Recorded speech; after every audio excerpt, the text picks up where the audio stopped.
with Phil stumbling drunkenly out of his bed, appearing in his head all the things he's wanting to be said. 19 minutes of Phil to Phil, with so much time to kill. He promised chill, but all he does instead is beg and show. The stream's online and straight away begins to whine, but all is fine as long as Shad's benign and doesn't step out of line. His content's immature for all to endure like fresh manure, but I feel sure he ran should have feeling so insecure. The money he earned on yesterday was withdrawn and long gone, as Phil's spending impulse is always set to stay on. If supports are also slow and stays so low and fails to grow, you never know, the show may turn into an easy bingo.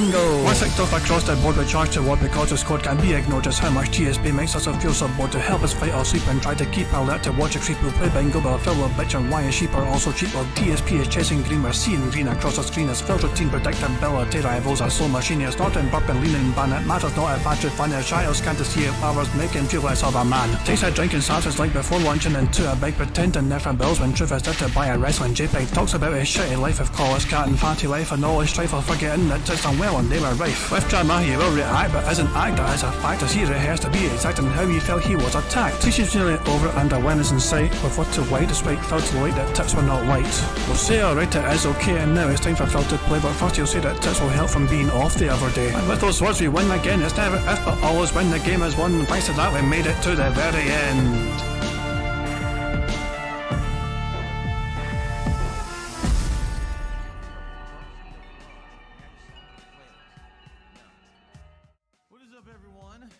Hey guys, King Jad here, and welcome to DSP Bingo for is today, Tuesday the 16th of April 2024. I hope you're all doing very well indeed, and I hope you're enjoying your day so far. You wanna know who's having a very good day? MRC Midnight is his fucking birthday and he wants to fucking get a full house bingo for his birthday. Let's see what we can fucking do for you. We'll try our fucking best so we can try and get a full house. Not just cause it's your fucking birthday of course, but so we can add some money to that bingo prize fund. So yeah, many happy returns to you MRC Midnight. I hope you're enjoying the day, regardless of what happens with bingo and all that jazz. But you know, all that. I still hope you're enjoying your birthday. So yeah, there we go. Shout out to MRC Midnight for you know, having the birthday, you know, a special time of the year and all that jazz. So yeah, Phil Burnell was late to his own stream of course, you know what I mean, because he turned up very recently, you know, and he said good morning all and then put the stream live and that's it. No random DSP chatter in his chat today. So far he's keeping quiet as he's playing a brand new game and all that jazz. So yeah, Phil's playing fucking Harold Halibut today, claymation style game. Phil loves to use the word claymation lately, so he's been saying it a whole bunch. I was tempted to use it as a free space today, but I thought, nah, I won't bother. Because, I mean, let's be honest, once Phil finishes playing this game, he's never going to say it again. Yep, when he stops playing this game, claymation will never be said again. And there's no point in adding it to the bingo card in that respect, so yeah. But yeah, I mean, I've got a couple of things to show you guys while we wait for Phil to go live properly. First of all, a classic YouTube short from that being said, and no, it's not the 6 million thing, it's a different one. That being said, I made more than one YouTube short, okay? Just putting that out there.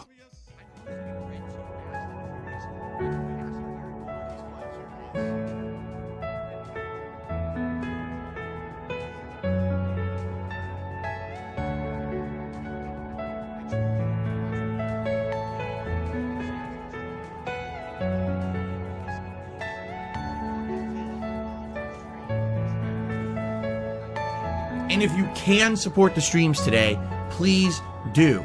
In particular, I absolutely need help with tips today. If you tip me today and I hit the goals today, I'm in a good position for tomorrow. If I stream today and I hit none of the goals, I'm fucked. And essentially, I'll be going grocery shopping. I guess we're gonna eat a lunch meat sandwich.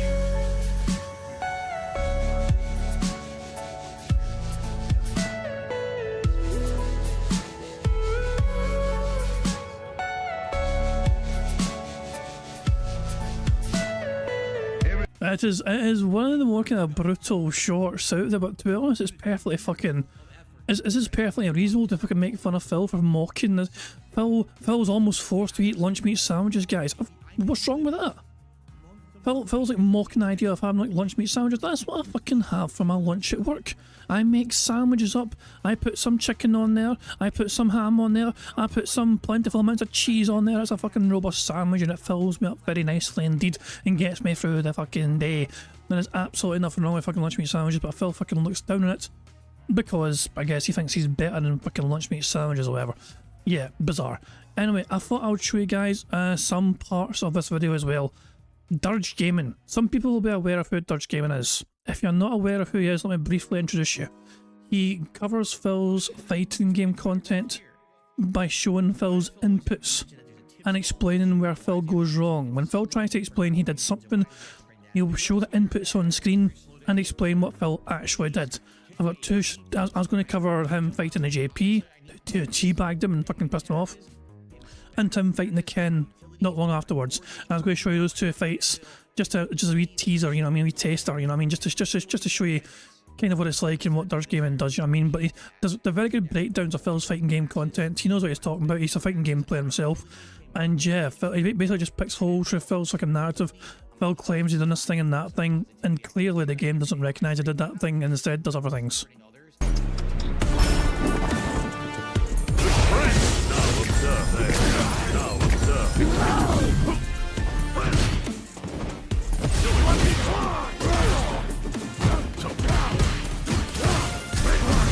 He was instantly ready. Dude, that was an instant reaction to my drive impact. That was insane how fast that came out.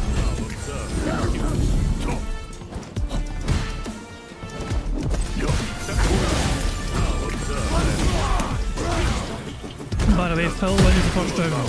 Spoiler alert, Phil wins the first round. So yeah, there we go. He pauses the stream, okay? Dirge Gaming, this is what he does. Any particular point where he wants to, you know, emphasize something, he'll explain what's going on. He'll point at the fucking button that Phil pressed. DSP wanted to do a rainbow ball. He tries to do a rainbow ball on error and gets 5 LK backstep by rolling attack. So yeah, Phil presses the wrong buttons, but claims he didn't press the wrong buttons. Oh, that's not what I did, and the game knows it too.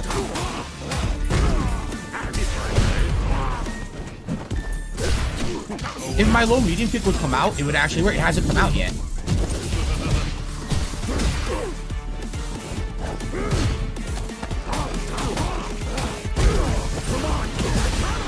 Look at that! Double drive rush for no good reason.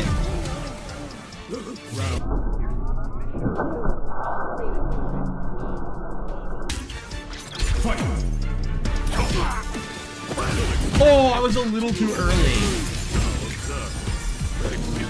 Oh, that hit clean.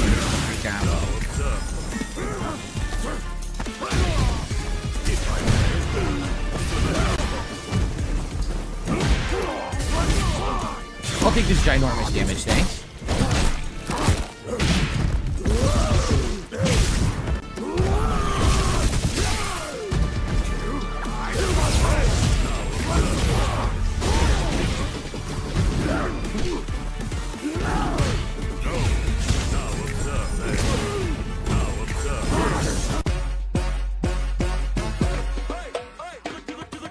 What happened? I don't know what happened. Look at that. Seriously, he mashed jab to victory. I had it, and I go to hit him, and nothing happens, and then he just mashes jab, and he wins the round. What the holy hell was that nonsense? You tell me. Luck. Complete jab mashing.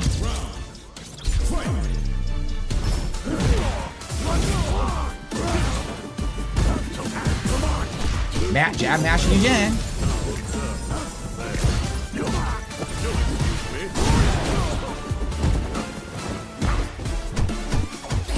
Can't do anything. I press the button. Nothing. Can't block. Look at this. I literally can't block to the spam. And then he teabags because he's doing it in fucking lag. You fucking little bitch. You suck. Oh, I couldn't block again. This guy's a fucking troll ass piece of shit. He sucks. You fucking got lucky, dude. You spammed and lied. I couldn't block. I literally couldn't block anything he did that entire round. He just kept doing it. I wouldn't block it. It just hit me every time. As if it was a fucking reversal wake up. You're a complete fucking loser, dude. What a loser. Seriously. You got insanely lucky spamming in your shitty lag connection and you think you're a good player. You fucking suck my ass. In fact, I hope you kiss my ass. And I hope that you get your lips get stuck in my ass hairs. How about that? Bruh. All right. We'll do one more set with Blanca, then I'll pick somebody else. But as you can see, I definitely still got it with Blanca. I'm kicking ass right now, seriously. Pretty good stuff. I want to remind everyone again, this is casual mode, remember. Phil's feeling proud of himself fighting in casual mode. And he's fucking stroking his wee ego because, you know, I won with Blanca, who's kind of a bit overpowered sometimes as Blanca in casual mode. Second hour could go completely differently, quite frankly, you know, it really could. We're going to watch one more match, okay? There's like more, there's plenty more than what I'm going to show you guys here. But yeah, we're going to watch one more and then I'll, you know, say I'll link the video in the chat. And I'll say I'll plug his channel as well because he's got a premiere video coming up later on. You know, not every character is as good as Blanca. I don't know, should I pick Sim? Should I pick Lily? Should I pick Eve? Or should I pick Honda now? Who fucking cares? Who fucking cares?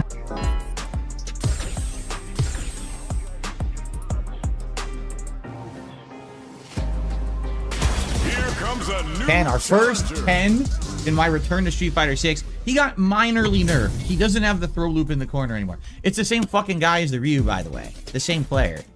So, really, guys, pay attention to the very start of this fight.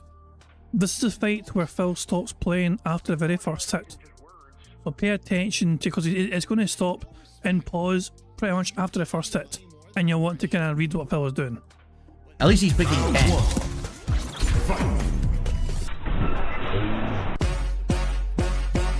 So there you go. Phil does not switch to blocking low until after he is hit. He's been hit here, and he's still pressing down. He's not fucking blocking low, he's just pressing down.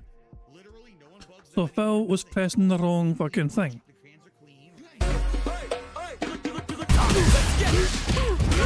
I'm not kidding. I'm done. I was down backing, and on fight he did drive rush low medium kick, and it actually hit me as an unblockable. I was literally holding down back, and it hit me. I was doing no inputs, nothing. He actually, the game is breaking. Where on fight, when this guy drive rushes, it just drops any input you do. He got a free hit on fight, and I was just holding back. Like, that is preposterously bad online gameplay. I can't believe how bad that shit is. I'm supposed to take this seriously.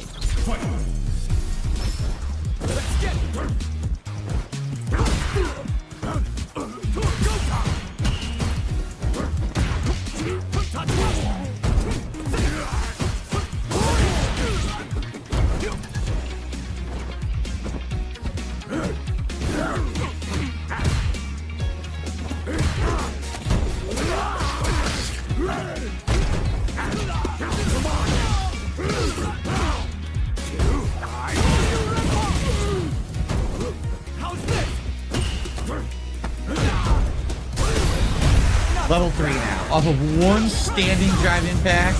Don't get fucked in, Phil. And also, Phil's going live apparently. Hold on, give me a second here.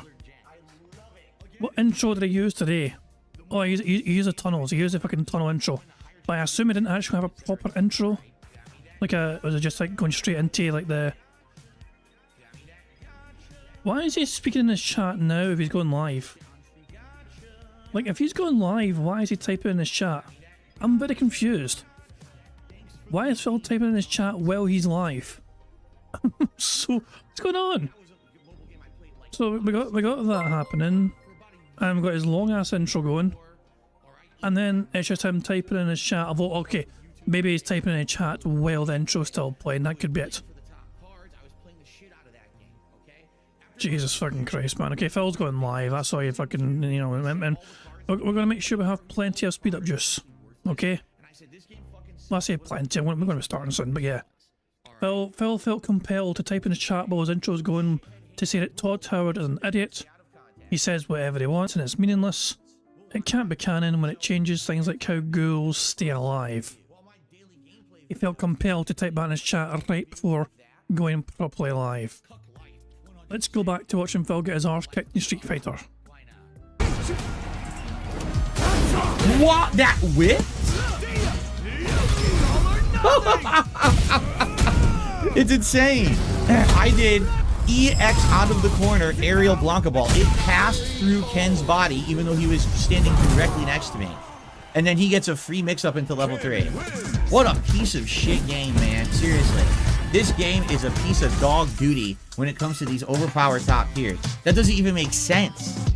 It passed through his body when he was standing next to me. What the fuck? By the way, you can also show hitboxes. In case you're wondering what's going on, the replay, so every fight that you have in this game, even in casual mode, the replays are stored and saved. And you can enable to have hitboxes shown as well. So that's why you guys are seeing these weird fucking things on the screen right now. And this is how Phil gets debunked so well by Dirge Gaming.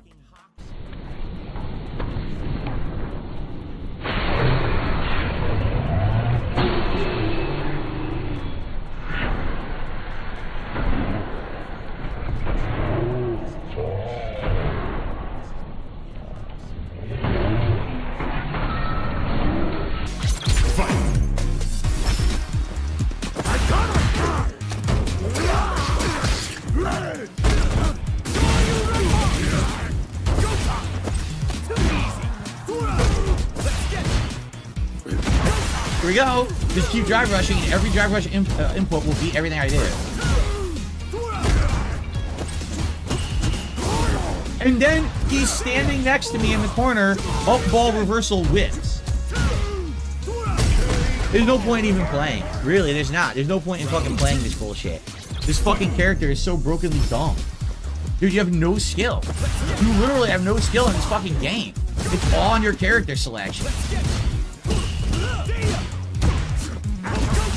Low medium kick beats all my moves.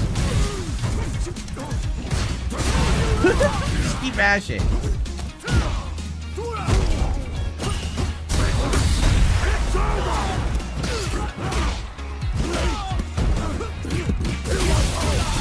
Unfucking believable, terrible gameplay.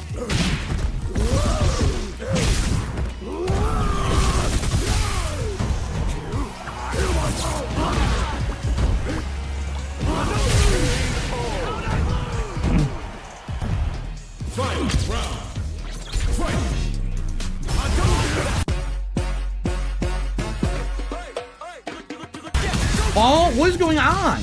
I literally have no clue. I'm in the air. Dive impact hits clean.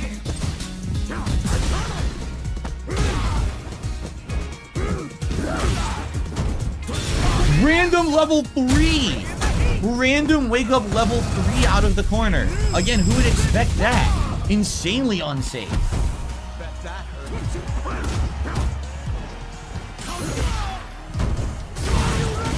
Mash again. He recovers. Mash again. It's terrible online play, dude. It is crap. Terrible players playing crap with the top tiers mashing fucking buttons in their shitty ass lag connections. That's why I stopped fucking rematching that guy with Ryu, because his connection is trash. Even though it says 20 milliseconds, it drops half the inputs. On fight, he literally drive rushed.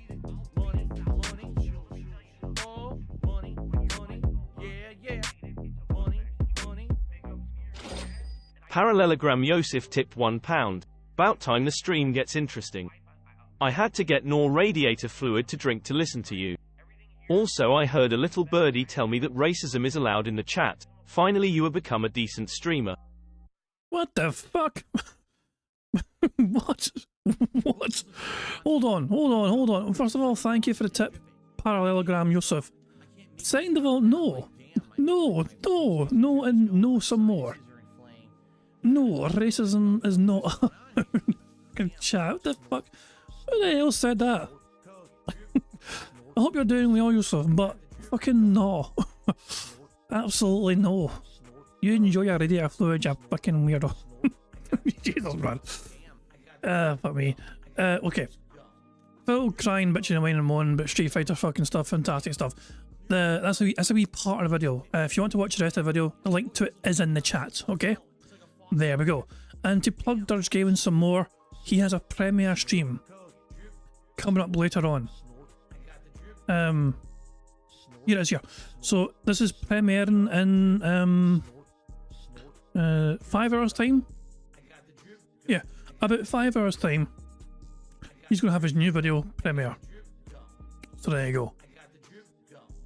you want to check it later on, by all means, you guys go for it. But yeah, I'll be sleeping. It comes at midnight my time, I'll be fucking fast asleep because I got work in the morning and all that jazz, you know what I mean? But you guys want to check it, by all means, so I can go for it. Big up to Judge Gaming, you know, for his robust content. So Phil, as you know, is live. I need a bingo number. The first number in chat I see will be what I use for today's bingo card. The first number in chat I saw was actually from the birthday boy themselves, MRC Midnight, who said 1985. Gee, I wonder how old MRC Midnight is. What a random ass number. I MRC, we get it, it's your birthday, but it wasn't too hard to work that out. Let me fucking go. So MRC turned, so that's like you turned 39. I think you or 40, no 39. 39's right, yeah, 39. You're 39. So yeah, happy 39th birthday, there you go. So let's type in a number here, 1985 in the chat, in the randomizer button, and there we go. This is our bingo card we have for today's bingo shenanigans. We need Phil to say shocked, by the way, him giving a years ago story, him saying wow, and hilarious. The second row is Phil doing a Y or a T-pose, him slapping the leg, him saying admittedly, members, and him explaining something. The third row is Phil burping, him saying I would argue, him snorting, him saying hate to say, and fuck. The fourth row is Phil saying content. What I mean by that is him discussing drama, him saying update, and him clearing his throat. And the fifth and final row is Phil saying literally, him giving somebody a good old fashioned leaning ban, him saying no exaggeration, him bumping a microphone, and finally him saying, so anyway. And that's one of the most recent additions to the bingo card, properly him saying so anyway, so there you go. Very strong looking bingo card in my opinion. I think it's a pretty good one. I think we've got a good chance of getting the full house today. If we do manage to get a full house, 25 out of 25, we will add $25 to the bingo prize fund, which is currently sitting at 125 buckaroos. But yeah, so it'll be good to add $25 more onto that bingo prize fund and increase it some more. And of course, the aim of the game, and the aim of adding to that bingo prize fund, is at the end of the month, at the end of each month, we have a marble race to determine who gets to take home and claim that bingo prize fund, and they can do it wherever they wish. If they wanted to go to charity, they can go to charity. If they want it for themselves, it can go, it can go to themselves. If they want to roll over the winnings for someone else, they can do that as well. The one thing I would not recommend is giving it to DSP, but then again, it's your money if you want it, so it's up to you. But yeah, the aim of the game. So as I said, if you want to make a chance of winning that bingo prize fund, though, you've got to make sure. Fuck off. Fucking profit. You've got to make sure that you leave a comment on the community post, which is linked in the description of his live stream. Big up to Prophet popping a member message and saying that Jad has hairy feet. Thanks, Prophet. Yeah, creepy bam. I hope you're feeling better, Prophet. Yeah, Prophet has the sniffles. So yeah, hopefully Prophet's feeling better. There we go. But yeah, there's a variety of ways for us to get free spaces on the bingo card you see before you. For example, if Phil snorts or burps 10 times before he starts recording for gameplay for YouTube, that gives us a free space. And if we get 100 likes on this bingo stream before I finish playing bingo, not only will that give us a free space as well, but you guys also get to enjoy the Bubbles animation made by the supremely talented Pixar Animations to celebrate the 100 likes. So there we go. You guys are in direct control of one of the ways we can get a free space. The rest of the ways are controlled by Phil and his bizarre bodily functions. I think I've covered all the bases. Mr. Hussein sent him something on Discord saying I ignored it. I didn't ignore it, I just didn't know. What the fuck have you sent me? I don't know if I want to see this. Give me a second, guys. Meester sent me this. I don't. Bruh. I have no idea. Thanks, Meester. I have no. No. I had to close it. Oh yeah, and by the way, Phil has spent $614 so far on the zombie event in WWE Champions so far. I might grow some more, who fucking knows, but yeah, Phil has been spending quite heavily as per usual in WWE Champions. Are we really fucking surprised? Are we really fucking shocked? Big up to TG Gamebox for the updates as always when it comes to Phil and his WWE Champions spending habits. Anyway, I think I've covered all the bases. No, that jazz with bingo. I think we're ready to rock and roll and get on with the show. All I have to do is press a Scottish soundboard button the random Scottish soundboard button to send us off into battle once more. Is there nothing on the internet that I won't masturbate to? And on that note, it's time go.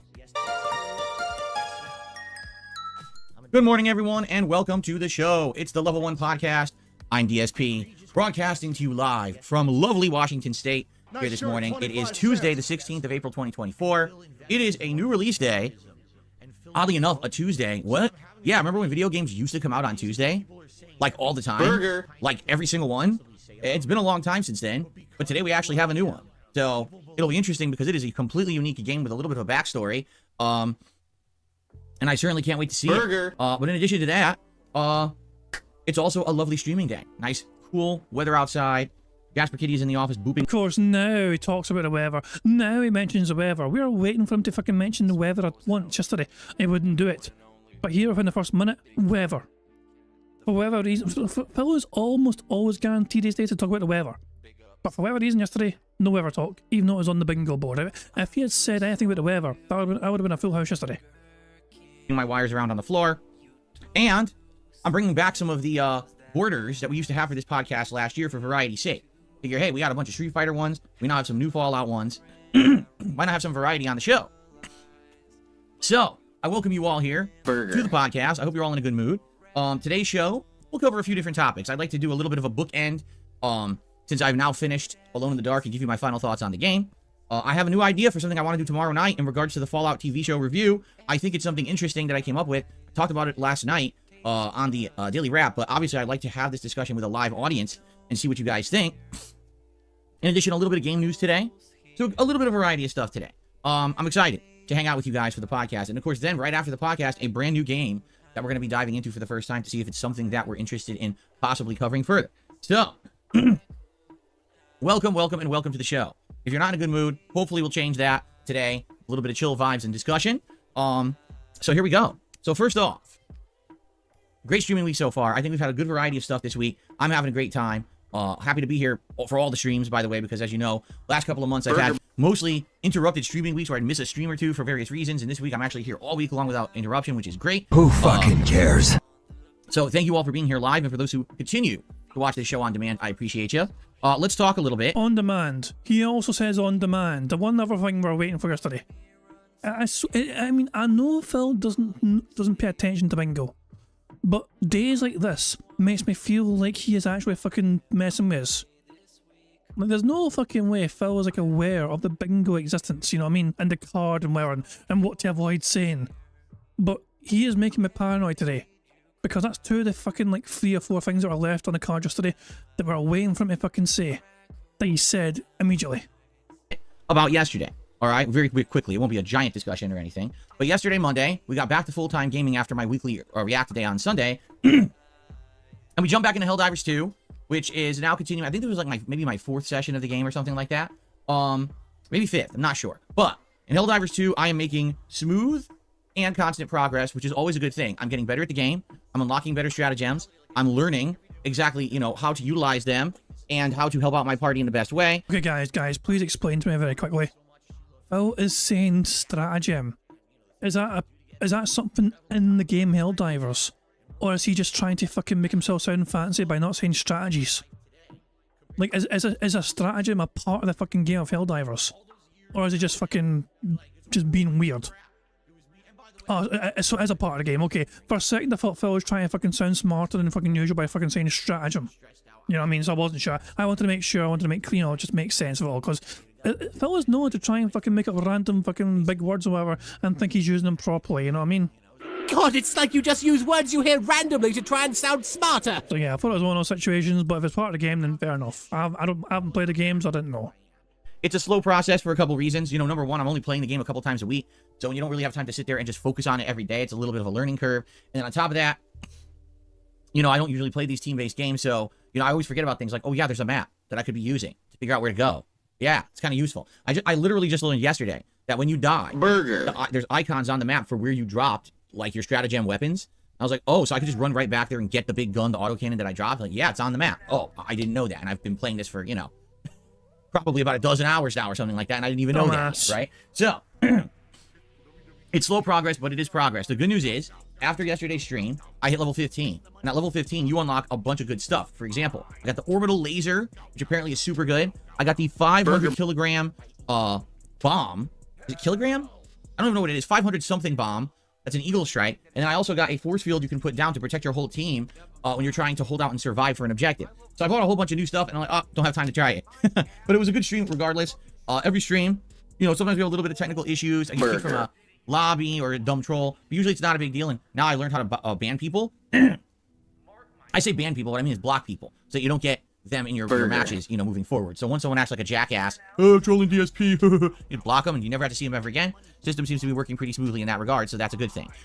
Anyway, so far so good. Had a good time in Helldivers 2 yesterday. Last night was the conclusion of Alone in the Dark, the survival horror game that I've been playing for about a week and a half, 2 weeks. Clocked in at the end of my second run at around, I want to say 16 hours a Who week. fucking cares? So to play both sides of this game, it's 16 hours. Now, it's a $60 game. I don't know if the price has dropped yet, because it hasn't even been out a month yet. But first of all, just, you know, just judging fairly. 16 hours for $60. You might say, man, that sounds pretty overpriced, right? I mean, you may be right. You got to remember, it is survival horror. Typically, survival horror games just aren't that long. The few exceptions to that actually are kind of inferior games. Like Resident Evil 6 is really long, but isn't even really survival horror. You know what I'm saying? It's more like a run and gun action game. So typically, survival horror games just aren't that long. All right. Now, you heard a noise? It was because Harold Halibut finished downloading on my Xbox, so it made a blipping sound. That's what you heard. Anyway, so I say 16 hours. However, there's a catch. There's a big asterisk. It's really only 10 hours for your first run. There's two sides to this game because there's two playable characters, okay? Now, you could do 2 runs like I did. But, and I hate to say this because this is pretty disappointing, the vast majority of the gameplay of your second run is identical to the gameplay of the first. There's only 2 key differences. Number 1, the actual cutscenes are different because the cutscenes are character specific. Number 2, there is one gameplay segment that is different. And it is in the final chapter of the game, and it only lasts about 30 minutes. So, that is pretty disappointing that the game was advertised that it would be a 2-sided game. You could play as 2 completely separate characters, 2 different runs with different scenarios. And then you play, it's like, it's literally the same game, except for 30 minutes. So, I don't know. I kind of feel like maybe originally their plan was to have totally different campaigns for the characters, but they just ran out of time or resources. You got to remember that Alone in the Dark has been delayed tons of times. It was originally supposed to come out like over a year ago. Then it got delayed. Then it was supposed to come out around Halloween time. Then it got delayed. Then it was supposed to come out like in January. Then it got delayed, and it finally came out in late March. So it had like all of these delays and issues before it finally came out. Maybe they couldn't pull it off, right? Because I feel like if the game did actually have 2 different campaigns, it would have probably been one of my favorite survival horror games of the last several years. But the fact that it's almost identical is kind of a big, almost a bait and switch. You know, you say, oh, it's $60 and it's only 10 hours per run, but at least you get 2 runs, but you really don't. Now, the positives about the game, okay? The story is creepy, suspenseful, keeps you guessing, on the edge of your seat, and right to the end, you've got all these different scenarios and possibilities, and at the end of the game, you're actually kind of left guessing, but you have options. And what I mean by that is, the game presents you with several different scenarios of what could really be happening in this mansion. And it's kind of up to you to decide at the end which one is right. Like at the Anybody care what this guy thinks? No! the end, you know, in one case, it's something truly supernatural. In another case, maybe it's not. Maybe it's something scientific that can easily be explained away. But ultimately, there's no big, like, answer at the end of the game. It's kind of up to you to figure out. You know what? That's kind of like how a lot of horror movies work, right? A lot of horror movies these days don't ever give you a definitive explanation of exactly what's been going on at the end. They just leave it open to interpretation. Some people hate that. Some people think it's good because it leaves that open-ended for sequels and stuff. Personally, I prefer a real explanation, but that's just me. The graphics, the atmosphere, the music, all of the design of the game is very, very well done and creepy. Whether you're inside the mansion and creepy things are happening, right? Enemies are jumping out, you know, a door slams in your face, a loud sound, a character appears out of thin air, or whether you're in one of these alternate dimensional stages where you're on a boat or you're in a graveyard or, you know, you're inside of an Egyptian tomb. No, I'm not making that up. All that stuff happens in the game, and it's all pretty creepy. It's well executed. I was surprised because I thought for a game of this stature that's not being made by a giant AAA studio that it would probably be inferior, but I'll be honest, the graphics kind of reminded me of Hellblade. That's exactly what they reminded me of, Hellblade. you know, a studio that you didn't think would do so well, and then all of a sudden they made a game and the game looked great. Okay. However, the one place where the game does kind of stutter is the actual combat. But if you bear with me here, I think it's actually intentional. Okay, I really do. I think that the combat is made so that you feel a little clunky. And basically, the way this works is once you fire your weapon, you kind of lose your aim. Like you're targeting, you know, reticle, and it's very narrow. You fire once, and it goes whoop. Now, if you need to fire again fast, you're incredibly inaccurate. So the goal is to try to get enough distance between you and the enemy so you can get a shot off, wait for that target to get small again, and then fire again. If you don't, and you just like boom, boom, boom, you just start firing wildly, and you miss the enemy a ton. And that actually makes it scarier, in my opinion. It's actually more realistic, and it makes it feel more tense when the enemies are coming towards you. Okay? Now, arguably, if that was all you could really do, then it wouldn't be like you'd be scary. But I think sadly, the game has a melee mechanic, a melee attack that is very abusable and spammable. And I mean, the way they counter that is the melee weapons break after a few hits. But still, what ends up happening is you'll have 2-3 enemies coming at you. You'll shoot the first one and down it. The second one, you'll get a bullet in. Then you run out of time, so you just start mashing on the melee attack, and you win. And you might take a hit, but typically it's not that big of a deal. The game does get harder later on when smaller enemy types are introduced. Who fucking cares? For way more damage. There is a dodge mechanic, and it sucks. The dodge essentially doesn't really do much at all because there's no iframes on it, so it just moves you out of the way. But if there's no room for you to move, you just walk into a corner and get hit anyway, so it's kind of silly. There's a healing item. Oh, for the love of God, shut the fuck up. I don't... Why did the podcast run to a fucking overly long review of the fucking game? You know, I saved it for the fucking game. You know, save it for the fucking end. Please tell me, is he just repeating the end of the fucking game? Like, did he do this review at the end of the game and spout all these fucking points at the end of the fucking game? That's... Oh my fucking God. This is not podcast worthy, Phil. Just tell your dumbass audience, hey, fucking go to the last part of my fucking game playthrough if you want to see my thoughts on the game, and leave it at that. You didn't need to fucking regurgitate the same fucking points over and over again and bore people to fucking death with your shitey fucking takes on this game. I'm being asked to play Jaha's thing. I'll play the long version. Yo, Phil. Yeah. Shut the fuck up. Nobody wants to look like you, dude. I mean, you're a fucking snitch. Everybody hates you. Who would want? Oh. Nobody wants to look like a snitch. Nobody fucking asking, dude. You're yes, getting shot down left and right. Nobody wants to look like you. And we don't give a fuck about you, motherfucker. Ain't nobody trying to look like you. Shit. That's what I'm saying. So DSP, shut the fuck up! Alright, you notice Ben's respectful and you're not. Shut the fuck up! It's been 6 God months. damn, dude. Yeah, so there's a long version, since Phil is just pissing me off that much when it's fucking boring and fucking recap of something he's already fucking gone over on another video. This is just, Phil, stop giving us a goddamn review of the game, which you've already fucking given your audience on another video. That you can kind of spam. There's been a couple times in the game when I was like cornered and I got hit by an enemy and I just kept mashing up on the D-pad, and all of a sudden, without even an animation, my health would go up. So it's kind of a weird mechanic. You might say, well, this just sounds like it's not polished. Well, honestly, it kind of feels like an older survival horror game to me. Like, the way that they built the combat makes it always feel like you're not some superhuman agent of stars who can do flying side flips and punch boulders. Instead, you kind of feel a little clunky, a little slow. It actually adds to the horror aspect of the game for me. Maybe a lot of people don't agree with me and think that it should have been a more refined combat engine. But personally, I actually enjoyed it because it made me feel more creeped out in certain situations. Okay? The game also has tons of puzzles.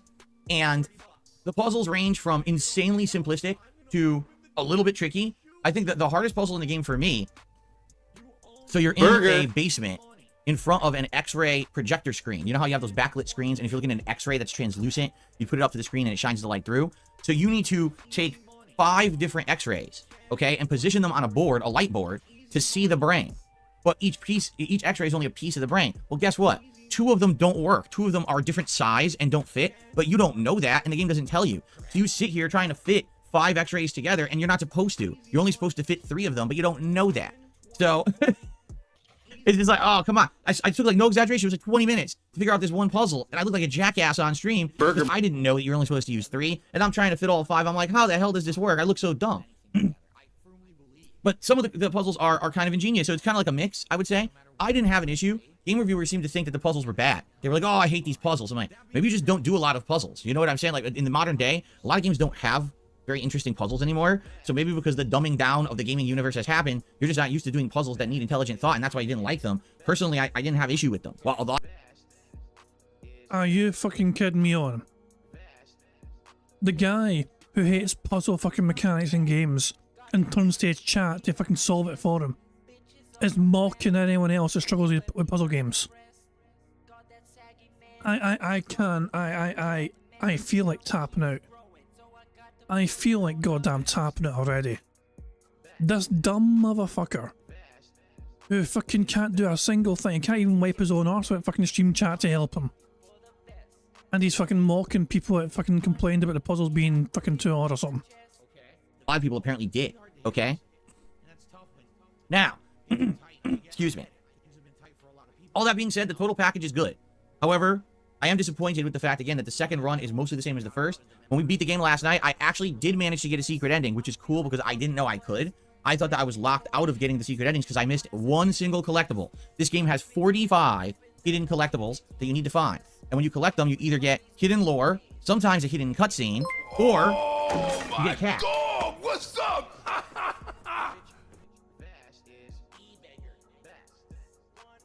Thank you very much to ES for the super chat, who says they dumbed the puzzles down for Phil specifically. Can you imagine a fucking game which actually has like a DSP mode? Like, I know the Metal Gear Solid game, was it the...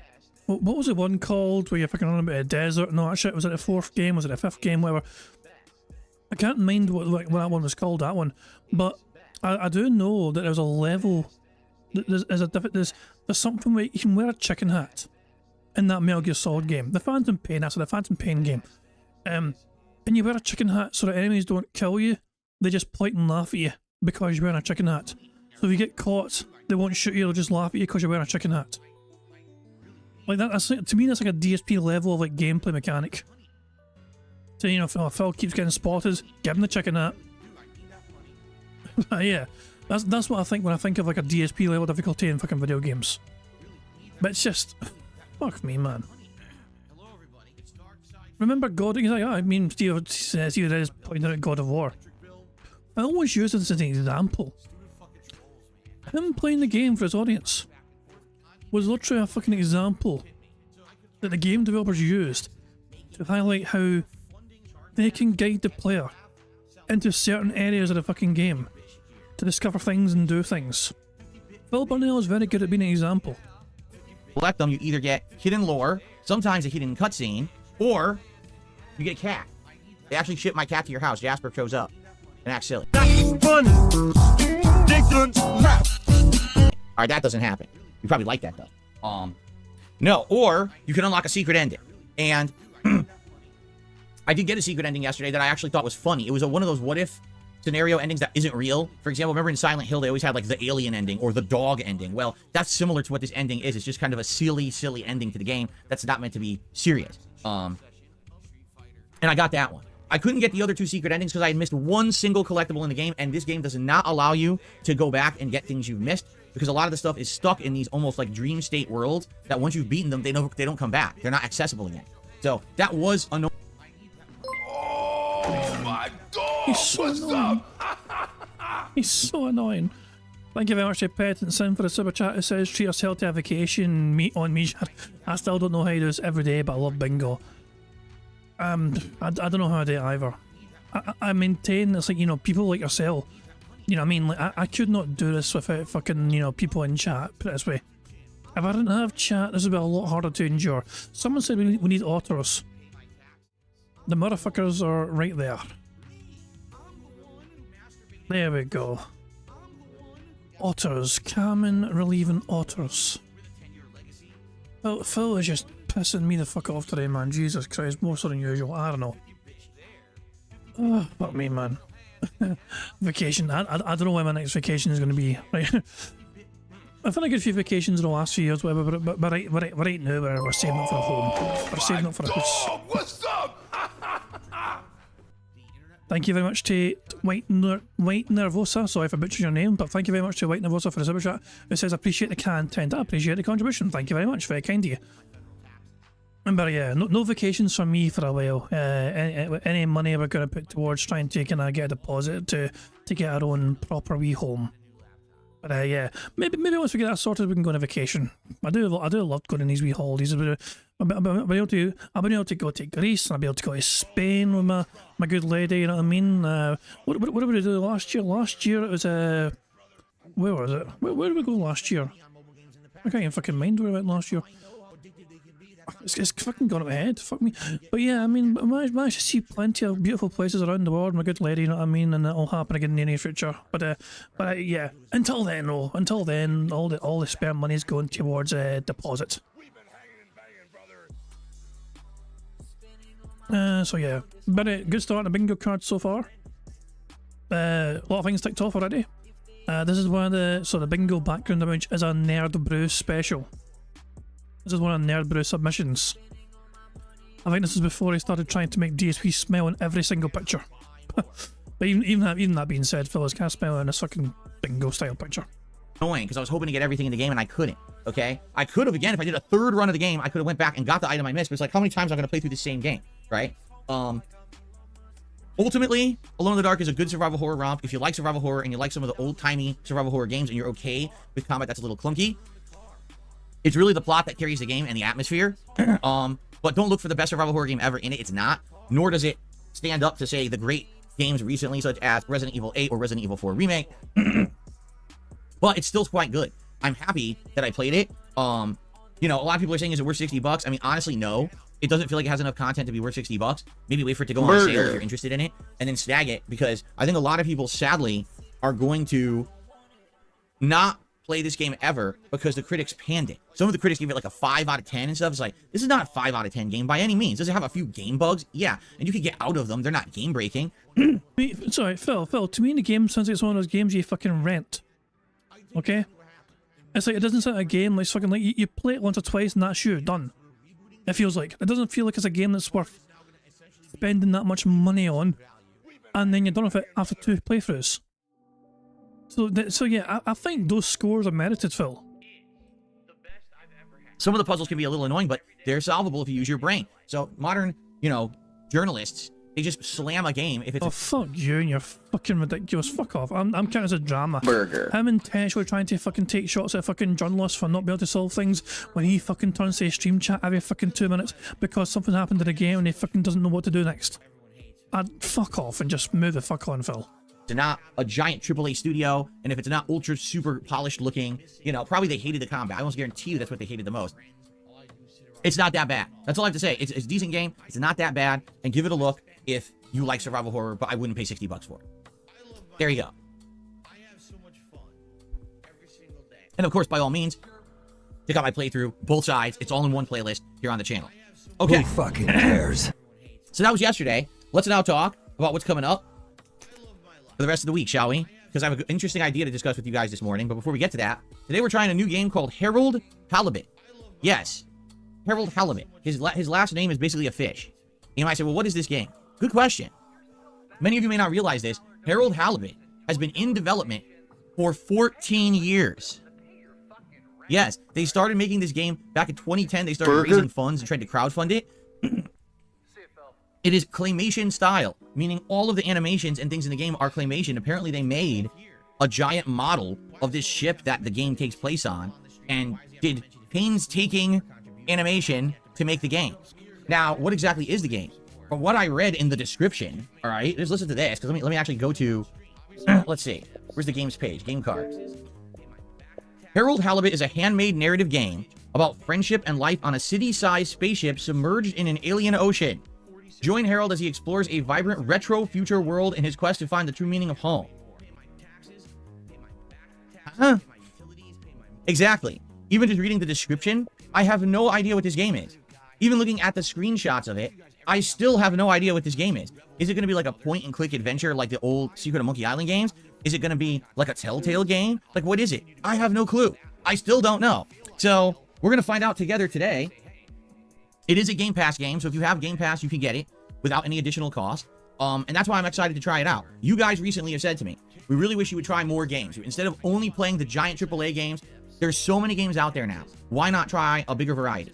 Well, that's exactly what I'm doing. We're going to try this game today. We're going to see if it's any good. If it's good, we'll keep playing it. We'll keep it in the rotation. I don't know, what streams we'll do it. We'll figure it out, but I'll keep it there. If we play it and it's not so good, we don't have to play it again. It could very well be that it's a fine game, but it just doesn't fit the format of what I do or what you guys would enjoy watching, right? And that's fine. Not every game is going to fit the mold of what we do here on DSP Gaming. But I think it's worth giving it a shot, and it's good to have variety on the channel instead of the same stuff over and over, and that's why we're checking this out today. So I hope that you guys will stick around after the podcast ends to try a completely new style of unique game. Nope. That was 14 years in development. Let's at least appreciate that a game stuck to 14 years of development to come out and finally is out, and at least maybe we can enjoy it for that, even if it's a game that we don't play fully, right? So there you go. Let's give it a look. Please stick around after the podcast for that.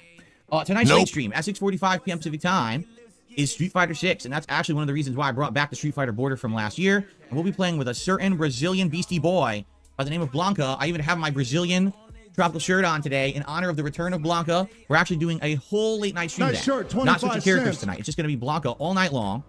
Are you going to be doing rant or casual, Phil? Are you going to be a little bitch and staying casual? Are you going to fucking put on your big boy pants and fucking go into rant finally?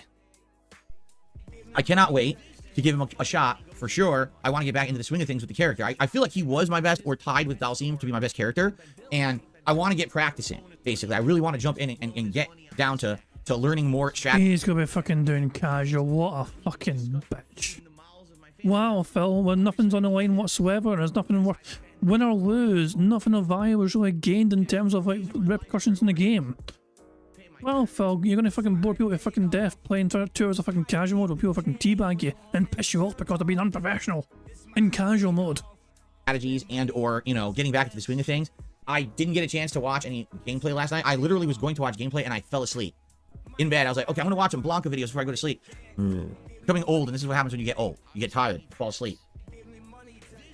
Phil, newsflash. Everyone gets tired and everyone falls asleep. That's not a fucking age thing. That's a fucking normal human fucking being thing. So, I'll do my best tonight. I hope you'll join me for that. Should be a good fun time. Tomorrow, the day stream will be the continuation of Elden Ring, and we have a big choice to make. Do we do the... Okay. Let's count the bosses. If it says boss 5 times, we get a free space. Okay, let's just count, okay? Rogue Blood area. Do we continue in the mountaintop of the giants and defeat the fire giant and move on to Fair Missoula? Or do we head into the frozen wastes of the north and do all the optional content up there, unlocking the path to the Haley Tree? Any one of those is a perfectly viable option. So it'll be interesting to see what you guys want. Maybe we'll even put it like to a poll to see if you guys want to do one thing over another. But I'm excited for more progress. And some people have said, well, how many more streams of Elden Ring?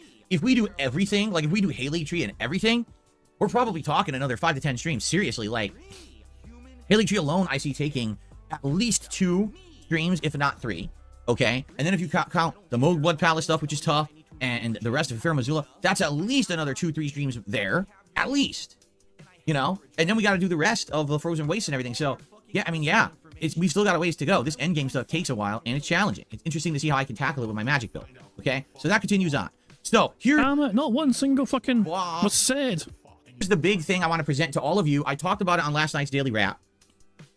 If you missed it, shame on you. You should be watching every single Daily Wrap without fail and without skipping a single episode. How dare you miss one? Fuck you, Phil.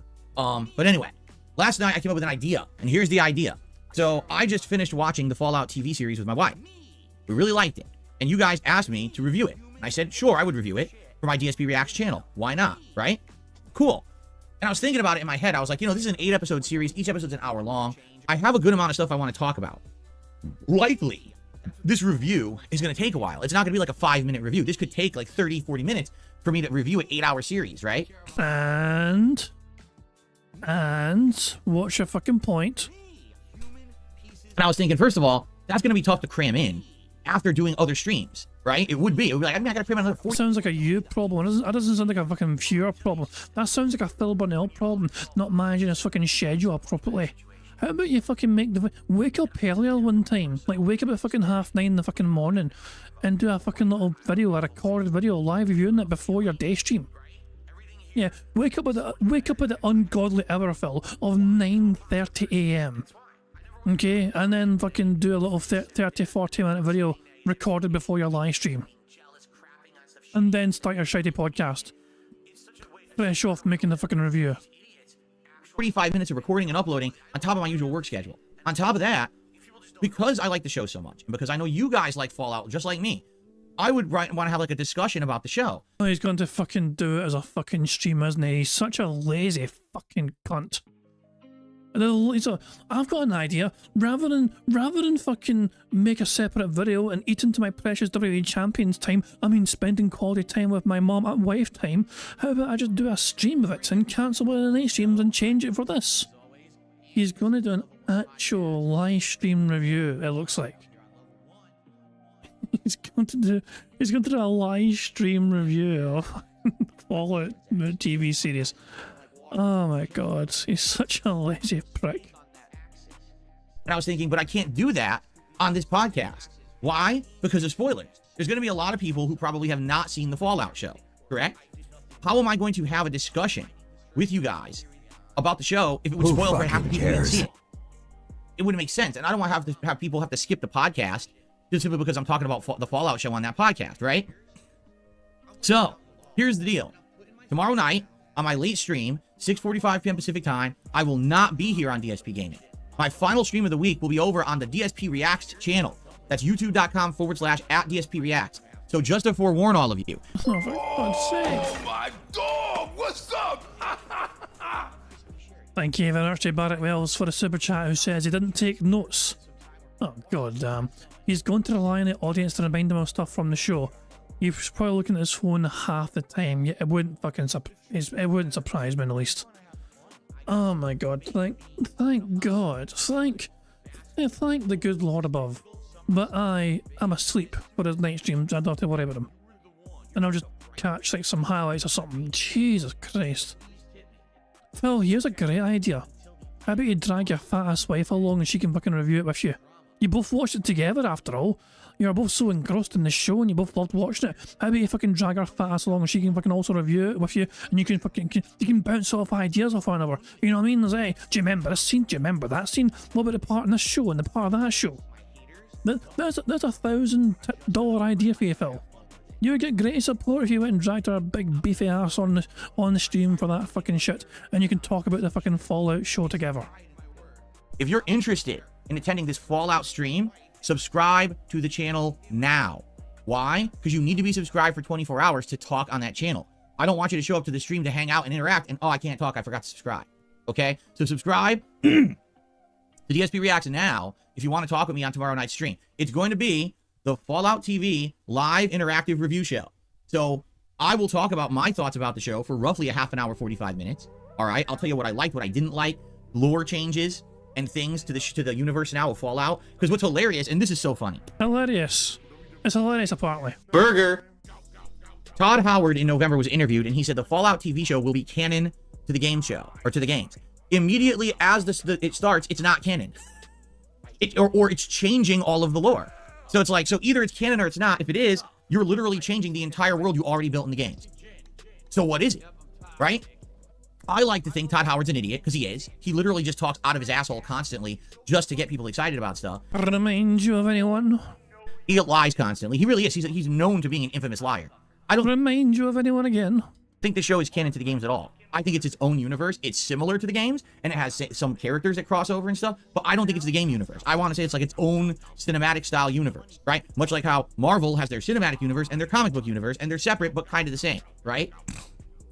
So that's what I think anyway, and we can talk about that for sure. That was, by the way, that was such a beefy snort. I need to, one more time, let's enjoy and I appreciate that big beefy snort.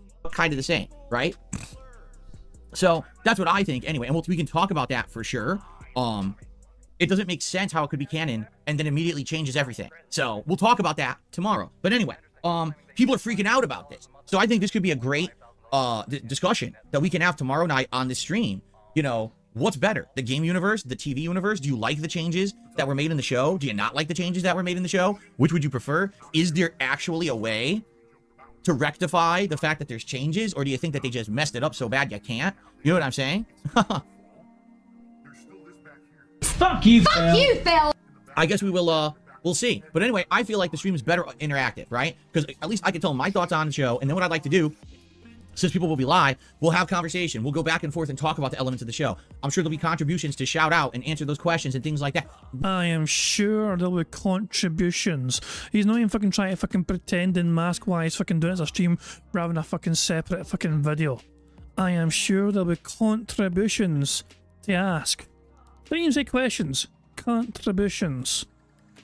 Something tells me Phil did not mean to say contributions there, but it was just a thing that came to his mind. Much like my normal streams. That would be much better than me just talking to a camera for 45 minutes and then being like, well, what do you think? Leave a comment. And then I get 2 comments on the video and there's no discussion. I'd much rather have the discussion. I think the discussion is more interesting than me just blabbing. Okay?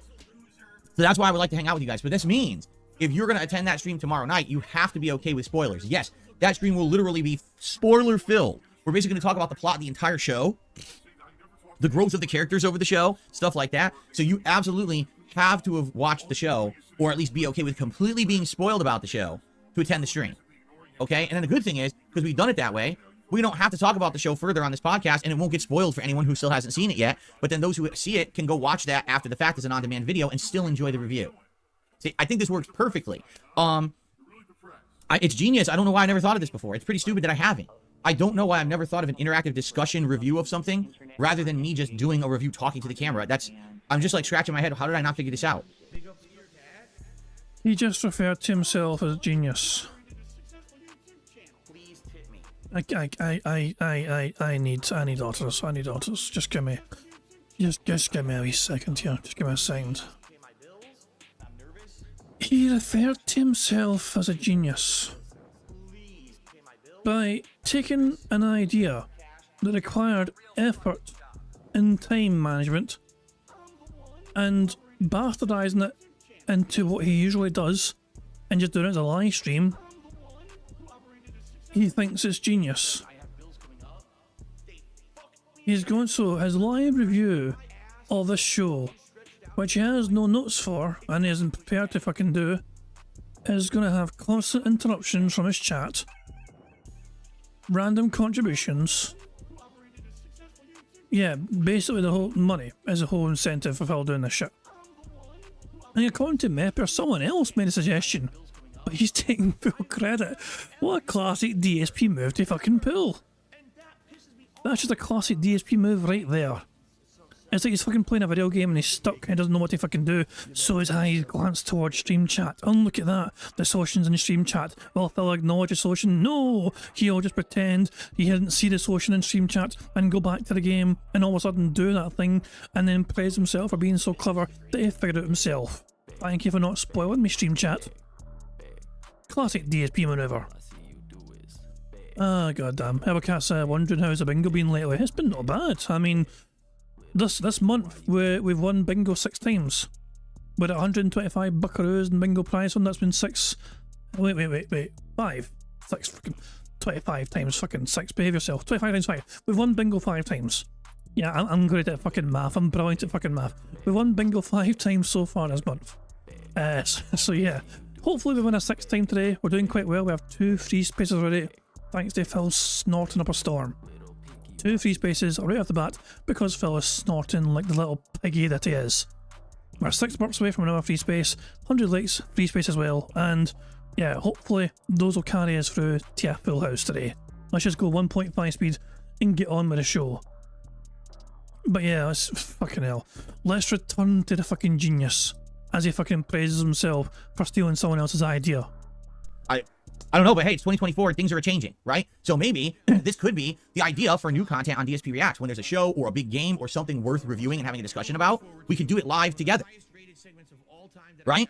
How cool would that be? So, if you guys have watched the entirety of the show, join me tomorrow night, but forewarning, we're going to be talking about the whole show. So if you're 6 episodes in and you don't know what the end is and you don't want to be spoiled, you probably shouldn't come by. You should probably watch it on demand. But I know a lot of you have watched it just like me. So that's tomorrow night, Wednesday night, late stream, 6:45 p.m. Pacific time. That's on my YouTube channel, DSP Reacts, youtube.com/@DSP Reacts. I hope you will come by and hang out with me for this very fun interactive review stream of the Fallout TV series. Should be a good watch, and it should be a good on-demand watch after the fact as well for those who haven't finished yet. There you go. Cool, right? Excellent. All right. Let's continue. So, I'll be off from streaming on Thursday. When I return on Friday, excuse me, the day stream will be either more Helldivers 2, or if we really like Harold Halibut, we'll probably play Harold Halibut again. It really depends on how it goes today. If we like the game, let's keep playing it. If not, then we won't.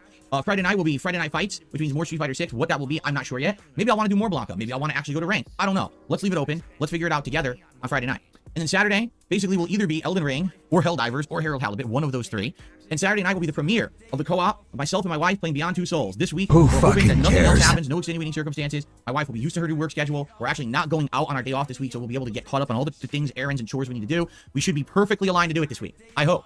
Because again, I've tried every single time that I try to get this going, something seems to happen to throw a monkey wrench into our plans.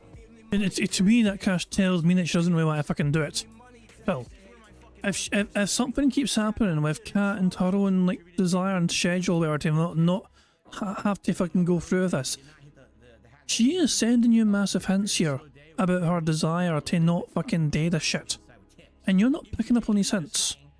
Like, you're denying yourself going out on your precious day off so you can stay home and watch her do the laundry, and watch her do the cleaning, and watch her do the dishes, and watch her, you know, cook for you.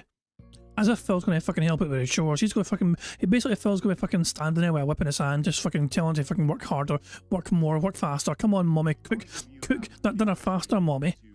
Clean those dishes faster, mommy. I want to make sure this is all done before Saturday, mommy. I mean, Cat. I definitely want to start it this week, and we'll see how it goes. Okay? Alright, and then after that, we'll play it by ear. The next game that I'm interested in playing is called Another Crab's Treasure. And that game is coming out, I want to say it's the 25th of April, which is a Thursday, so probably I would start it on that Friday. And apparently, it is a Souls-like game starring a hermit crab. We just watched the trailer for it on this week's DSP versus the Internet clip show on DSP React, and it seems like a combination. It seems like, yes, there's Souls-like gameplay in there, but there's also platforming and stuff like that. For example, it shows him like throwing out like a hook and grabbing onto like a net and pulling himself towards it and then climbing up, and I was like, well, that kind of reminds me of Sekiro, so does that mean the gameplay's like Sekiro? Or is the gameplay more like Dark Souls? You know, it's hard to tell. But guess what? It's a Game Pass game. So once again, going in line with the request, play more games, play games that aren't just AAA, try different things. That's what we're doing. We're going to try some new stuff this month. So... Oh my dog! What's up? Thank you very much to Grease Monkey for the super chat, who says, I think Cat is getting her hair done when he asks. Yeah. Bear in mind, Grease Monkey, they get their hair done together. I'm not even joking about that. They both get their hair done at the same place, usually at the same time. They get like a 2-for-1 special at Curls and Twirls or something. I'm not even kidding you. To me, that's kind of weird. You know what I mean? Like, I don't know. I don't know. To me, that's a bit strange. But yeah, they actually get their hair done together. So I don't think that excuse will work for Cat. Pretty good that we're going to have this good variety, right? I think. Let's see what happens. Hopefully this stuff works out and ends up being entertaining, and then we have a good variety of games to play.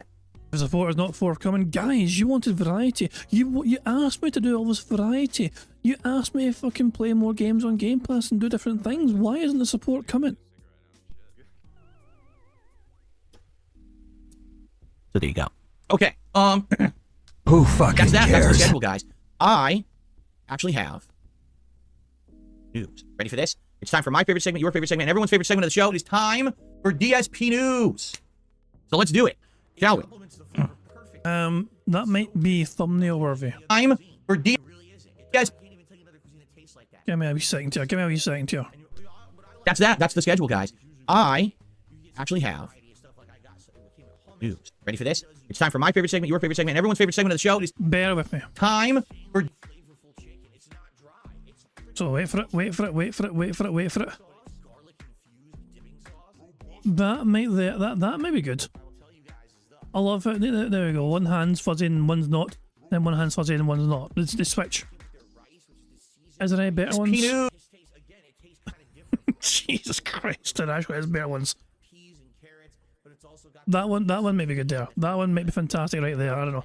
Is there any better frames? Let me go back. The eyes.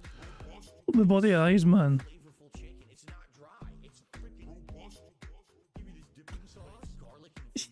Jesus.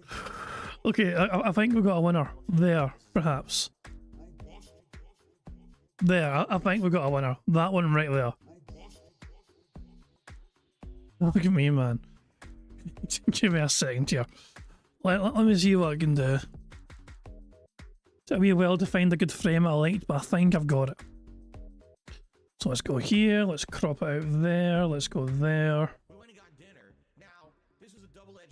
So this is going to look a bit strange, I think, when we crop it out.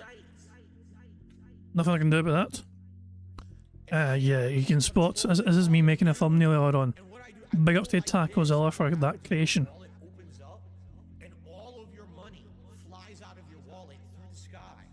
There we go, fantastic stuff indeed. And I'm going to throw that in the members Discord, and they can do with that whatever they wish.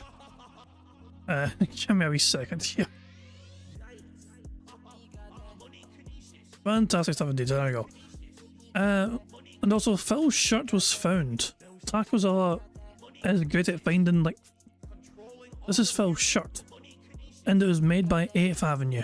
So if anyone is curious where Phil's shirt was made, there we go, it was made by 8th Avenue. Phil's shirt was doxed. Tacozilla doxed Phil's shirt. Make of that what you will. News! So let's do it, shall we? Here we go. First piece of news. Excuse me. Skybound, which is the company that owns several different comic book IPs, is launching a crowdfunding campaign to raise money to develop a AAA level game for their popular comic book franchise and now popular Amazon Prime Video series, Invincible. So, what will it be? Who knows? I don't know what it'll be. What I find funny about it, though, is that there's actually potential. Think how stupid this is, but it's true. There's actually potential that Invincible could come out and could actually be the Superman game we always wanted, but it's not Superman. Since no one else seems to be willing to make the Superman game we all want, someone else might beat them to the punch. It'll just be Invincible and not Superman. All right. So how would film make a Superman game good? Like, and that's always been the thing that people can't do. Everyone would love a wonderfully playable Superman game, but when you think about the actual mechanics of it, you know what I mean, it's tough to try and nail down the best way to play it, if that makes sense. It's like The Flash. People would love a fucking game involving like The Flash, but when you fucking then work out, like, if you try and think, how would that play? You're running super goddamn fast, but you can't go too fast for you to see it because that would ruin the experience. But The Flash, when he runs super fast, it's like, I don't know. You get what I'm saying? It's easier said than fucking done. Dashie has linked me to a video, God help me, because his fucking links are very strange sometimes. No, it's a Nerdcube video. So, what video is this? I actually think I might have seen this before.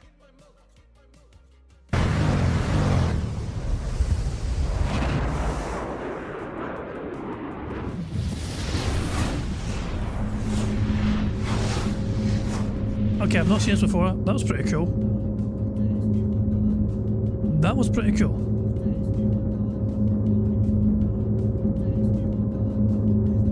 Why the fuck did nobody tell me about this game? This is Megaton Rainfall. So, is this like a VR game? What the hell? That was pretty cool. Can't deny that. That was pretty damn cool. Okay, I'm not gonna watch the fucking whole video. We're just seeing a wee bit of it there. Pretty cool. You guys want to see the rest of it? The link is in the chat as well. Also, Dashie linked it as well. But yeah, there you go. I may check it out later on myself.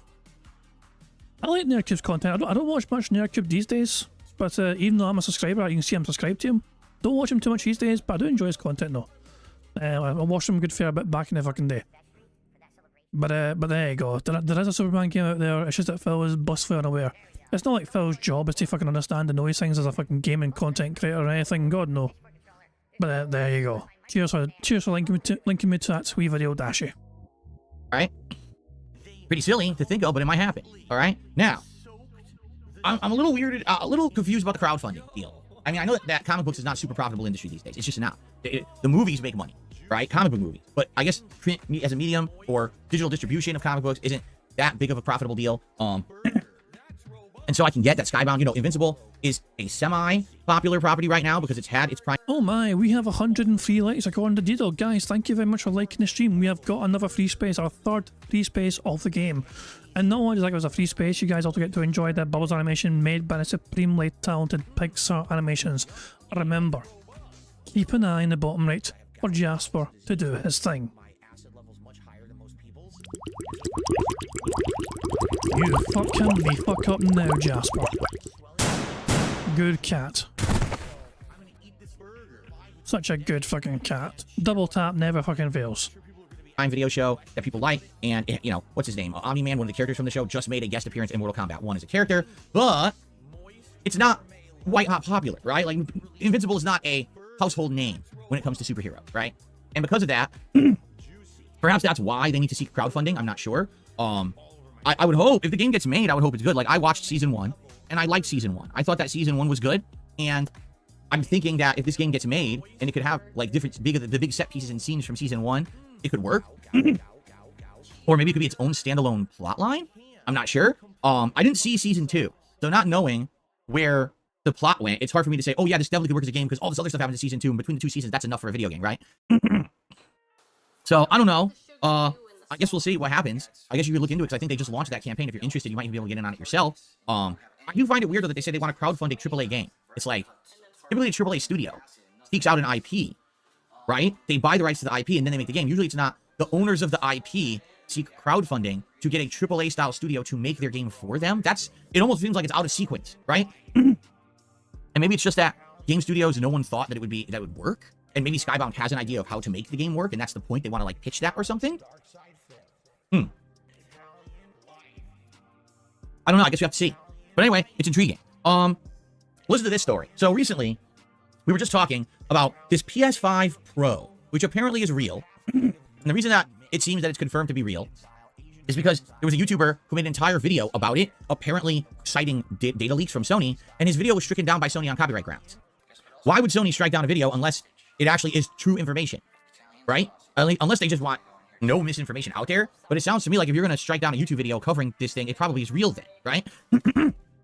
So, anyway, just listen to this news. Finally, Phil says, so anyway, he has been fucking teasing us for that all goddamn fucking stream. Burger! He has said, but anyway, he said anyway, so he did every variation essentially, apart from say so anyway.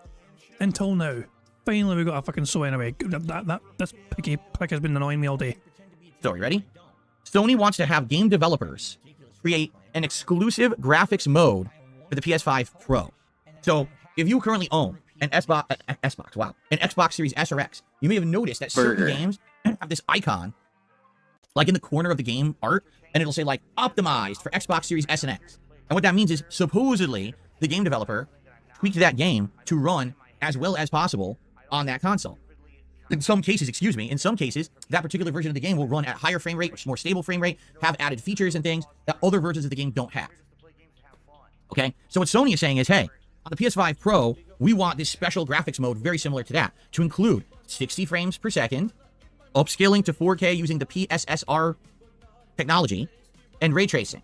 The PS5 Pro will also have something that will be called an Ultra Boost mode for games that don't have these specific enhancements. And you're like, well, what is that? Well, basically pushing it as far as it can without having a specific mode just for PS5. So here's what's funny about that. Did you just hear what it said? I'm going to repeat that. Sony is requesting that game devs make a special mode for games running on their PS5 Pro console that will be 60 frames per second, 4K resolution, and have ray tracing. Wait a minute. Isn't that what it's supposed to have already on PS5? Doesn't it say that on the box? Hold on a second. Oh my god, what the fuck is he wearing on his what the hell? Hold on. Hold on a second, William. Doesn't it say that on the box? Hold on a second.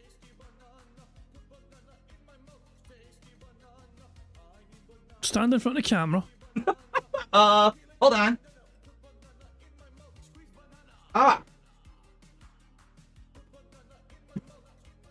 What the hell is he wearing? Did he like mug like a homeless 80-year-old man for his fucking shorts? What the heck? What in the crap? What in the hell? A reminder once more. This is his job is to try and look as professional as possible. You demand not professional, but you get what I'm saying. He's putting himself out there for an audience, and it's like minimum effort. Oh my god, Martin T says this really looks like he's wearing diapers. Fuck me. Fuck me. Holy crap. Calvio and Hennessy wearing a Hawaiian shirt and jorts. Oh my god. Let's get back to the bingo. I just got distracted by wherever the fuck that was he's wearing. 8K, 4K 120 HDR. 8K, 4K 120 HDR. What the fuck? Oh, Phil said fuck, we have another one to tick off. Burger. 5 in a row. That's concerning. Well, it's the first bingo of the game. Wait a minute. Uh-oh. Fucking get this. Okay. So you're telling me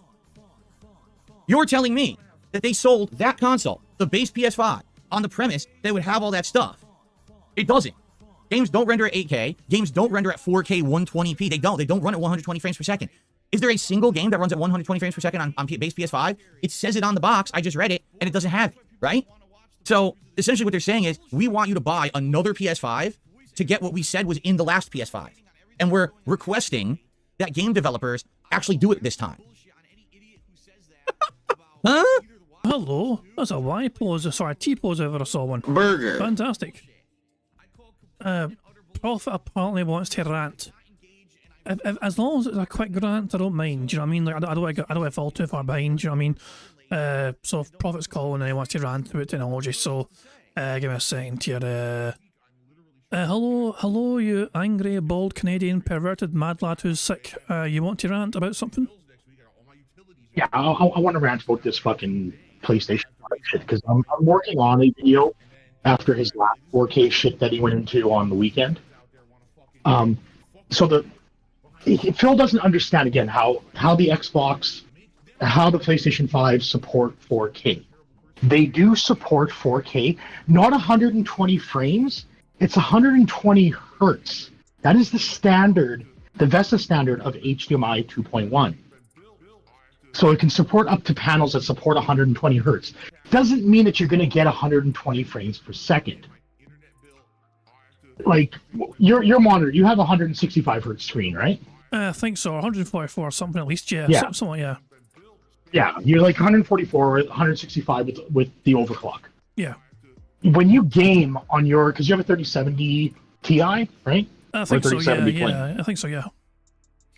Yeah. So, like, realistically, a 1440p on a 3070, you can get up to 144 frames per second, and it is actually ideal to have your frames per second at the same hertz as your monitor. Oh yeah, definitely. That means your frame time, your frame pacing for input lag is going to be good. Now, if you're below the hertz of your monitor, like say you're like Street Fighter 6 on PlayStation and Xbox and PC is capped at 60 frames per second.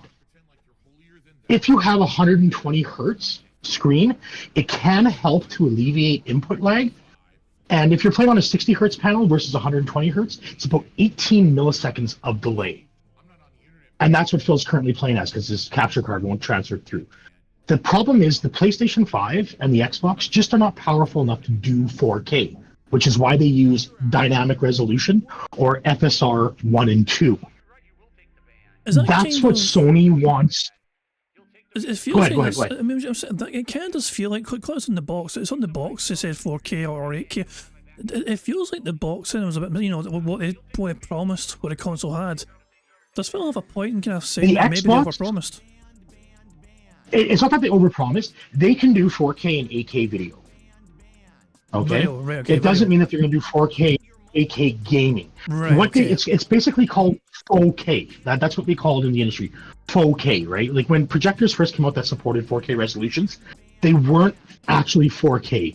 They were 1080p projectors that had a special lens that could support a 4K signal, but wouldn't output at 4K.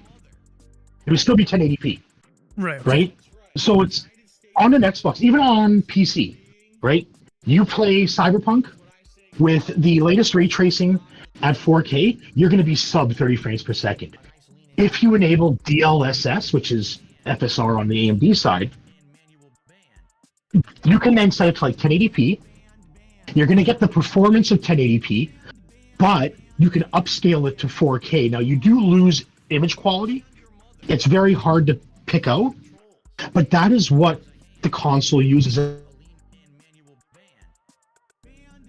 in their games for this new PlayStation, whatever it's called. It was like PSA or something like that. Something like, yeah.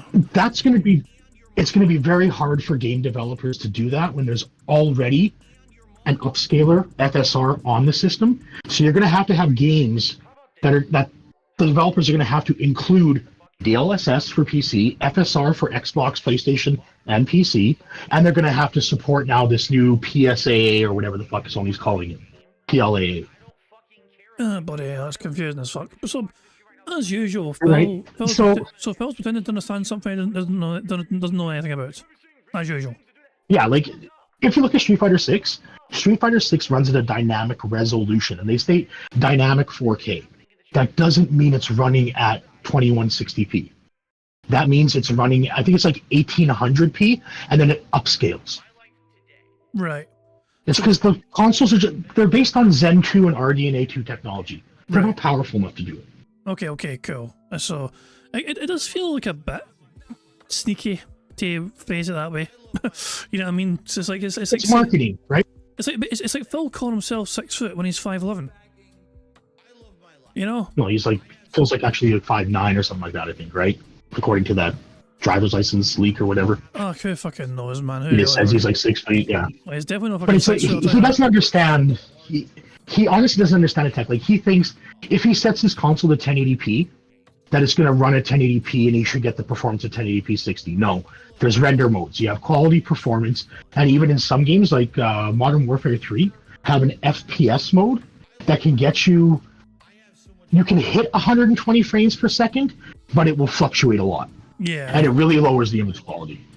Yeah, I can imagine, especially. So it's like he doesn't understand. Like, he just sees 4K and he automatically assumes 4K. Yeah, clearly. He doesn't understand that. Yeah, I'm going mental here. Yeah, like the PlayStation 5, it'll do 4K and 8K video playback, right? So if you like order a movie or something like that, if the movie's in 8K, it will display at 8K 60. It won't do 8K 120. So he's clearly misunderstanding. Like, when he's seen that on the box, he thought that means all games are going to have 4K as well. So he's clearly misunderstanding what the capabilities of the console was in terms of what he was wanting it for. Yeah, like they don't like to advertise like a game like Starfield. Starfield is not 4K. I think it runs at like 1440p and then it upscales to 4K.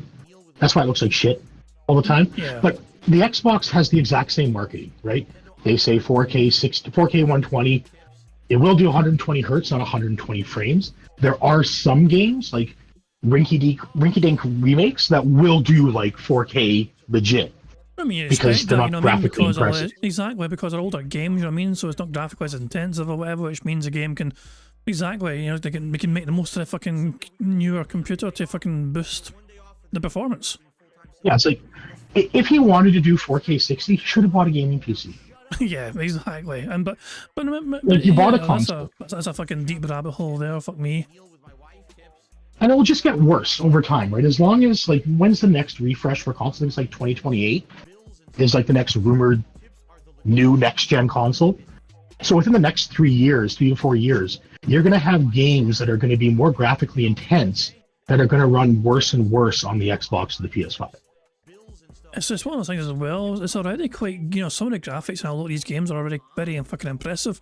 And it's like one of those things where it's like, and I've always wondered, is obviously looking good is one thing, but it'd be nicer if the game's like, I mean, it's like, it's a fine balance, isn't it? Try and get a good balance between a very immersive world and just a game that looks fucking amazing, but it's a very small, tiny world because they couldn't do much of it because they focused too much on making it look as good as possible. You know what I'm saying? Horizon Forbidden West. Kinda, on the PlayStation version, and now it's on PC. If you see the PC with like full-blown ray tracing, that means reflections, shadows, and lighting. Yeah. It destroys the PS5. Jesus Christ, man. Like quality mode, it just wrecks it. Okay, and it supports DLSS, so it's like you can do it on PC, no problem. On the PlayStation 5, yeah, like it's not powerful enough. And that's essentially a problem still with consoles compared to these gaming PCs, because gaming PCs are always on the cutting edge. consoles you have to wait several years Yeah, like- before the next upgrade, but PCs can adapt essentially on the fly. Anyone can fucking upgrade their PC on the fly, and that's why the Yeah, like, market for the gaming next PCs is getting bigger. PlayStation, the next PlayStation and Xbox will more than likely be able to do 4K 60. Like straight native 4K 60. It won't be. You'll probably have some FSR, probably FSR 3, and then there's the rumor that the next PlayStation Pro is supposed to get like the latest AMD GPU in it, which I find hard to believe. You'd think Microsoft would And have if the that edge, happens, wouldn't you? Because obviously Microsoft, they make fucking computers as well, PCs. So you'd think they would have a bit of an advantage in that regard. typically when you see the Pro models, like a re-release of the Xbox Series X or of like a PlayStation 5 Pro, you're just looking at a speed increase and a node shrink. Right. That's all you're looking at.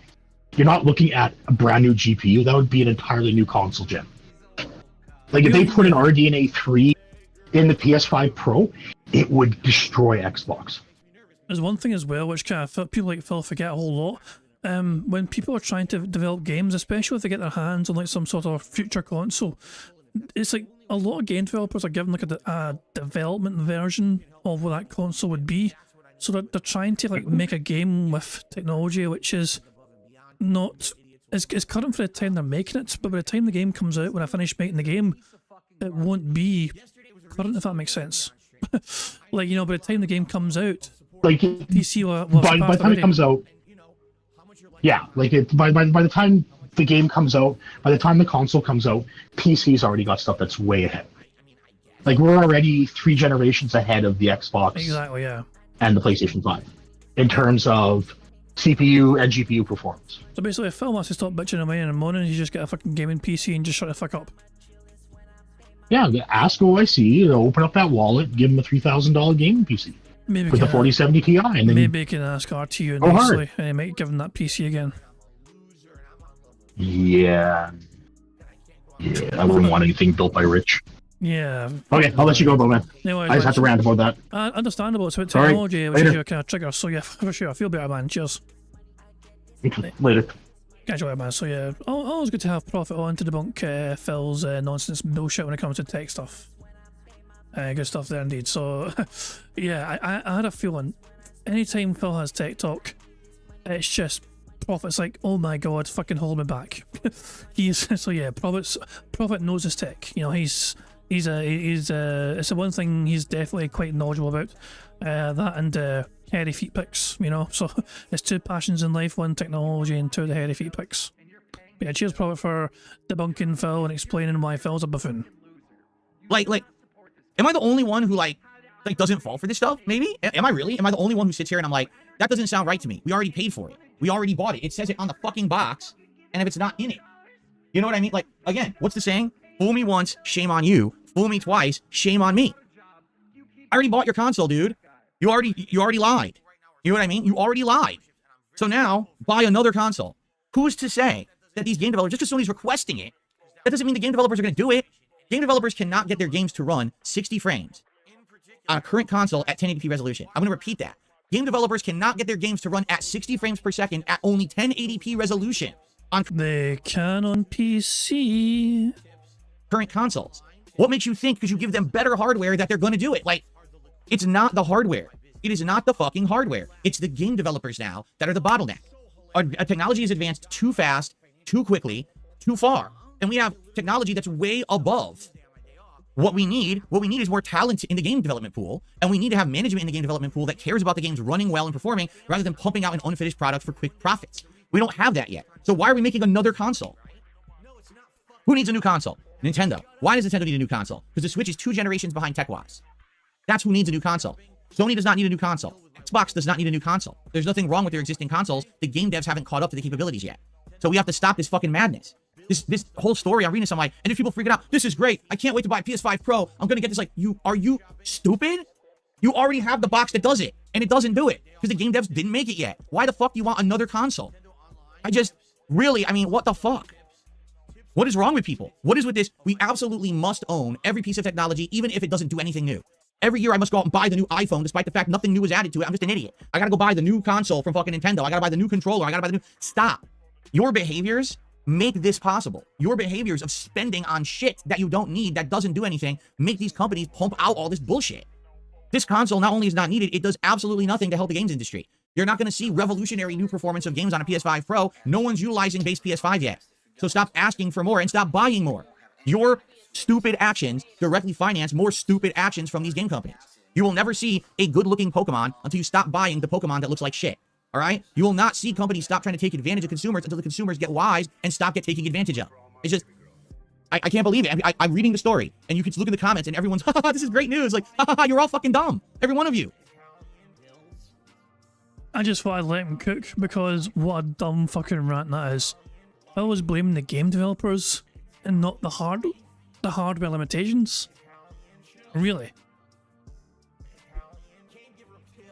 See, this is the problem. Steak Sandwich says, well, it's their choice, it's their money. Yes, it's their choice, but you have to understand something, Steak Sandwich. Their choice is ruining the game industry for everyone. And your audience's choice in throwing money at you is ruining your life because you cannot help yourself but throw tons of money on things like WWE Champions. When your audience enables you and throw a shit ton of money at you and you don't fucking put towards anything fucking nice and smart like I know, a new dishwasher or a honeymoon for you and your fucking wife. No, that money goes directly fucking towards WWE Champions. First and foremost, that is your primary incentive, that's your primary motive, it feels like. When you have spent $614 over a couple of days on this brand new zombie event so far, with more to come, and a reminder everyone, Bill is a week away from payday. He won't get paid until, I guarantee you, he's going to complain about not getting paid until like, I'm going to get paid late by YouTube this month. Because his YouTube payday is like a Sunday, and he can't get paid on Sunday, so he's going to have to wait until Monday the 22nd to get his YouTube money instead. So he's going to be worried, and he's going to be concerned, and he's going to drop massive hints to his audience. Guys, please tip to make sure I get money, because I can't guarantee when my YouTube payment is going to come in, even though it's guaranteed to come in fucking Monday. I'm calling it now. I'm fucking calling it now. He's going to fucking have some sort of talk like that of it between now and next week. There is a reason why it's taken so long to get GTA 6 and all the DLCs for GTA 5 were canceled. The people who sunk money into GTA Online for a decade. So you can say, oh, it's great, they can spend their money on whatever they want, but when it hurts everybody else... Phil, stop being such an entitled little fucking cunt. Like, Rockstar should be fucking applauded for giving people what they fucking wanted when it came to GTA Online. Like, GTA Online was a huge fucking monster for them. Yeah, sure, it made Rockstar a shit ton of fucking money, but there was a fucking obvious, clear demand for it. There was a ginormous fucking demand from the people, and Rockstar responded and delivered and gave them more of what they fucking wanted. Is it a shame that GTA 6 got delayed? Yes, it fucking is a shame. But I understand the reasons why. Because there's an audience and a demand and a desire for fucking more online content for GTA 5. That was a cash cow. Oh, but Phil's like, oh, it hurts me. Because I wanted to play a brand new game, but I don't get to play it because GTA Online exists. That's just completely selfish fucking thinking, Phil. Would I love to play Billy 2? Absolutely. Did GTA Online probably kill Billy 2? It could have. It may have a chance in future again, who fucking knows? I mean, we get to fucking see, but this is... Fuck me, man. Phil, you got to stop being such a fucking selfish cunt about this sort of thing. Rockstar actually fucking gave their audience what they fucking wanted when it came to something which was rare for them. It's fucking rare for Rockstar to fucking do that. Oh, Christ almighty, man. Can I get a better shot of him pointing? Nah, it's too bloody. It's too bloody him pointing. I can't get a good thumbnail of him pointing. It's too damn bloody. I do have better. I mean, a couple of days ago I fucking had better screenshots of him pointing, so yeah, I can use one of them. That's when there's a problem. When the whole games industry gets pushed to a live service model, and the only games we can get are $60 up front, and then you have to continuously do microtransactions to get anything out of the game. Don't you fucking talk to me about microtransactions, boy. Don't you fucking dare say a goddamn thing. This motherfucker is seriously talking to his audience about the fucking perils of microtransactions. Are you fucking kidding me on? So Phil Burnell thinks people are dumb because they're buying into this model of microtransactions. You would never catch Phil Burnell spending a whole bunch of money on microtransactions. Is there any such evidence that exists on the internet that Phil Burnell would spend a whole bunch of fucking money on things like microtransactions? You would never catch Phil Burnell spending hundreds and hundreds and thousands and tens of thousands of fucking dollars on things like micro fucking transactions. I'm pressing the down button and we're still going. This may take a while. I'm going to hold it in now. My god, it's still going. My god, look how many fucking microtransactions were in an 18-month period. Oh, finally it ends. But those are just the Apple iTunes microtransactions. If we scroll down to PayPal, there's also a whole bunch of PayPal microtransactions. Wonder how many of them there were. Let's find out. Holy fuck. It never ends. And it ends. I lied. It ends. Oh, fuck me. But yeah, Phil's gonna fucking mock cover, so fucking buying microtransactions in online games that are ruining fucking his and brand new games coming out because these fucking game developers are focusing on live models. Phil, I don't want to hear a fucking thing about you complaining about fucking microtransactions and fucking games when you're almost single-handedly keeping the fucking WWE champions afloat and still playing business. Oh, well, people can just do whatever they want with their money. Yeah, but you fucked everyone over. Now we all have to play those shit games. There's nothing left. You understand?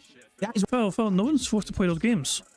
What do you mean we all have to play those shit games? Phil, you don't... Nobody's holding a gun to your head to play those games. If you don't like any of the games that are out, then fucking play the older games and have fun playing the games you like to play. It's as simple as that. That's what I'm saying. People need to wise the fuck up. They need to, or else this industry will continue to go down the slippery slope it's going. You'll have more shit games than other good games. You won't have the good games we used to have anymore. It's going to be all crap, man. It's just frustrating, you know? Anyway, that's my take. You can completely disagree with me, and that's fine. You know, that's totally fine. I'm getting tired of in this industry people who are just so ignorant. They're actually, this should be bad news. Like, no exaggeration, this news story should be like a bad news story. Like, wow, that's really stupid. We already bought the console, and now they're asking the game devs to do what was promised on the box of that console on another one that we have to buy for even more money. Right? That's a bad news story. But no, it's not. Go look at the people reporting that story, and everyone's excited. Oh, this is great. I can't wait for it to buy my PS5 Pro. They're all morons. And they all have money. Morons with money. And they spend it stupidly. And there it is right there. The primary sole reason why Phil Burnell is so fucking bitter and toxic about this fucking thing. It's not about the fact that he's not getting the fucking game he really wants. No. It's about the fact that people are richer than him. There are people on this planet that have more money than Phil Burnell. And he deserves that money. He deserves to have more money than anyone else on the planet. All these richer people than him that get to fucking spend as much as they want and not fucking suck and realise that they spent so much money. You know what I mean? Like, Phil would love to have like billions in his fucking account so he can just fucking drop a whole bunch of it, even counting the dollars. But he can't do that because even though he's fucking making 6 figures per year, he's not as rich as all these more successful people, and it makes him angry and jealous and bitter. He's not looking down at 95% of people he's fucking better off than. He's always looking up at the top 5% thinking, why is that not me? He doesn't realise how fucking blessed and lucky he is in life. And it skews the industry in a bad direction. What should happen is, no one buys the PS5 Pro. It tanks. And then Sony says, oh fuck, maybe now we actually have to have people make good games instead of focusing on tons of hardware no one needs. But that's not what's going to happen. PS5 Pro is going to be a bestseller. Everyone's going to want one. You're going to have to pre-order it. You're going to have to fucking buy it from scalpers on fucking eBay again. It's the whole rigmarole over again. It's going to be the same cycle, you know? It's frustrating, man. It is. It's frustrating. I've been around YouTube now for 16 years. I've seen this industry, how it evolves and how it changes and the things that happen. And it's like, people are getting so dumb in the way that they act, and it's just going to keep getting worse. There's a very good reason right now why we are 5 months almost. We're 4.5 months into the gaming year, all right? And maybe on one hand, you can count the actual number of good games that have come out. There have been a ton of games that have come out. But this year, what are the big, giant, interesting blockbusters that we liked that came out? And by the way, that's subjective too. It's not even like it used to be where everyone agrees there's this game and this game and this game was great. Some people will be like, oh, Final Fantasy VII Rebirth. Some people will be like, oh, Like a Dragon. Some people will be like, oh, this, that. You know, you just pick and choose. But it's not like it used to be. It used to be by now, a third into the year, we would have had a ton of amazing games that came out and everyone was blown away. Instead, we got fucking Suicide Squad, right? We got Rise of the Ronin, which is meh. You know, we got these meh, so-so games. Dragon's Dogma 2 that runs like dog shit. Everywhere. It runs like fucking dog shit. It's a piece of shit. Why? Because we have an industry where people over fucking spend on shit and don't demand better. So you will keep getting shit served to you until you stop spending your money on shit. It will continue. This vicious cycle will never end. Oh my dog, what's up? Thank you very much to Brad Burning for a super chat, who says he's so angry over something that hasn't even happened. He's fucking getting angry over absolutely nothing so far, essentially, you know what I mean? Like, why is he getting so upset about it? Why is he getting so worked up about it? Why does it matter? I don't know. He wants the PS5 Pro to flop. And he thinks that's going to be a good thing for the gaming business. Wouldn't it be the opposite? Wouldn't that, like, fucking cripple Sony and really impact the games you can fucking play? Because Sony would be fucking in danger of, like, going fucking, like, you know, bankrupt or something because a fucking big money spinner game console didn't sell. He has no idea, no concept of fucking how business works and how the game industry works. So there you go. Dogma is dog shit. It runs like shit. It's a game that would be good if it performed well, and it performs absolutely poorly. It looks awful, and there's no reason for it to run that way on consoles. There's just no excuse for it to run that poorly. Drew Corporation, don't put words in my mouth. I didn't say the game overall is bad. I'm saying the graphical performance of the game is bad, which I said the entire time I played it. I said it's passable, but man, it should be better than this. You should not be paying full price for a game that runs below 30 frames fucking per second. It's just not acceptable. Okay? So anyway, you see the points I'm making, right? This is the way the industry is going. Worse performance rather than better, yet we're buying better hardware. Why is that? Because people keep spending on the shit. It will not improve till we change. We have to change this mentality of go buy every fucking new game, even though they run crappy, you know? Okay. All right. All right. That's what I've got for today. That's the news stories. So by the way, tomorrow night's Fallout review stream. If this goes well, let's say I do this stream and people show up and we have an engaging, supportive, fun stream. This might be an idea that I will push forward with other things. For example, let's say I beat a really lengthy, meaningful game. Oh, for fuck's sake.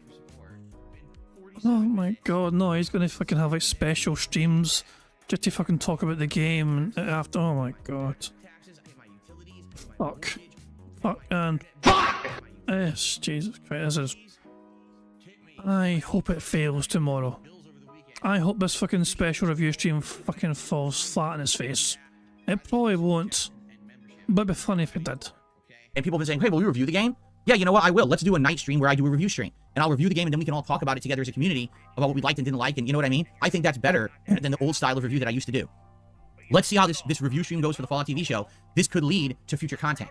But let's see. Let's see how this goes. Let's give it a shot. It's a new idea I came up with. It's totally out of left field. I know I've never... It's a new idea I came up with. A new idea that I and nobody else on the fucking planet came up with. Never mind the fact that he kind of stole the idea of someone that suggested it to him. Done an interactive review before. I want to see what you guys think and how it goes. So, of course, you have to watch the show first. Please, by all means, enjoy the Fallout TV show. If you can't make it live, that's okay. You can always watch it on demand after. But as many of you that can be there live to participate in that discussion would be awesome. Okay? Cool. Let's get the shout-outs for today. We start off today with Mint, who re-upped their membership for 25 fresh minty months. Thank you very much, Mint, for 25 minty months. All right. PB Phil, with our first super chat of the day, says, I love the whole new vibe of freshness and variety, exploring new ideas and such. Can we use this momentum to talk about new goals like a tie or a necklace? A necklace? I don't think I'm putting a necklace on. The tie we joked about. I actually do have 2 ties in my closet, both of which I bought for my wedding. And I've literally hung there since, not used. I would consider new goals if people come up with them, but no one really cared about the ties. I said I would do it and no one cared. No one contributed for it. No one was like, what? But if we think of new ideas for new... No one contributed for it. And Phil's like, oh, I really thought that would do well as well. This thing that I didn't put any effort towards whatsoever, that I just dug randomly in my fucking closet, nobody was super excited about that. I don't know what else I'm going to fucking do. Like, why the fuck would anyone care, Phil? I mean, you struck gold somehow with a goddamn vest streak, which should never have fucking been a thing, but God knows your dad fucking loved that and couldn't fucking stop giving you money towards that. That was a freak of fucking nature. But you can't strike gold again, no matter how hard you fucking try. Goals, I'm all ears as long as they're viable. For example, someone presented an idea yesterday, do longer streams. That's not possible. I'm already in here the maximum amount of time I could possibly be in here. I can't extend my streams because I have a family and other responsibilities. I'm not a bachelor who just has all day to do whatever he wants. So that's a no. That I cannot do, all right? But let's talk about other ideas. I'm all ears for that, okay? Our first tip of the day is a $3 tip. Hold on. From Uwu. I can't wait for your Fallout review. I love the show as well. Well, thank you, Uwu. Uwu. For a $3 tip.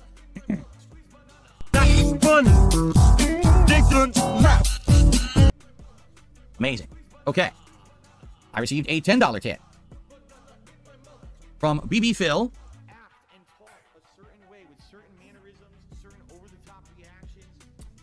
Click.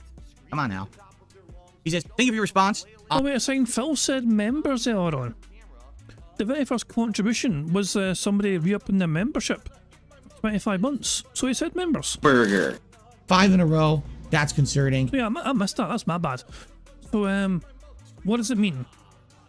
We are 2 away from a full house. Plus, if Phil says million, I'm going to play a clip. Which doesn't affect the bingo, but I just thought I'd let you guys know. On whether or not you'd be going to public events, how about corporate events like a motivational speaker speaking about how you struggle through hate and persevere? My firm pays for speakers that have less to offer than you. I can see the honesty in your eyes when you talk about your struggles. No one has reached out to me about being a motivational speaker as of yet. Thank you for the tip, though. I received... I would love it if a fucking denthead tries to hire him for some sort of TED Talk. We have a motivational YouTuber who's been doing this for 16 years and he's gone through all his perseverance and struggles and all that shit. And he walks out on stage and fucking waddles around and just the whole audience goes, that's the guy. That's the guy that jerked off on stream. A $5 tip from D-Man. Hold on.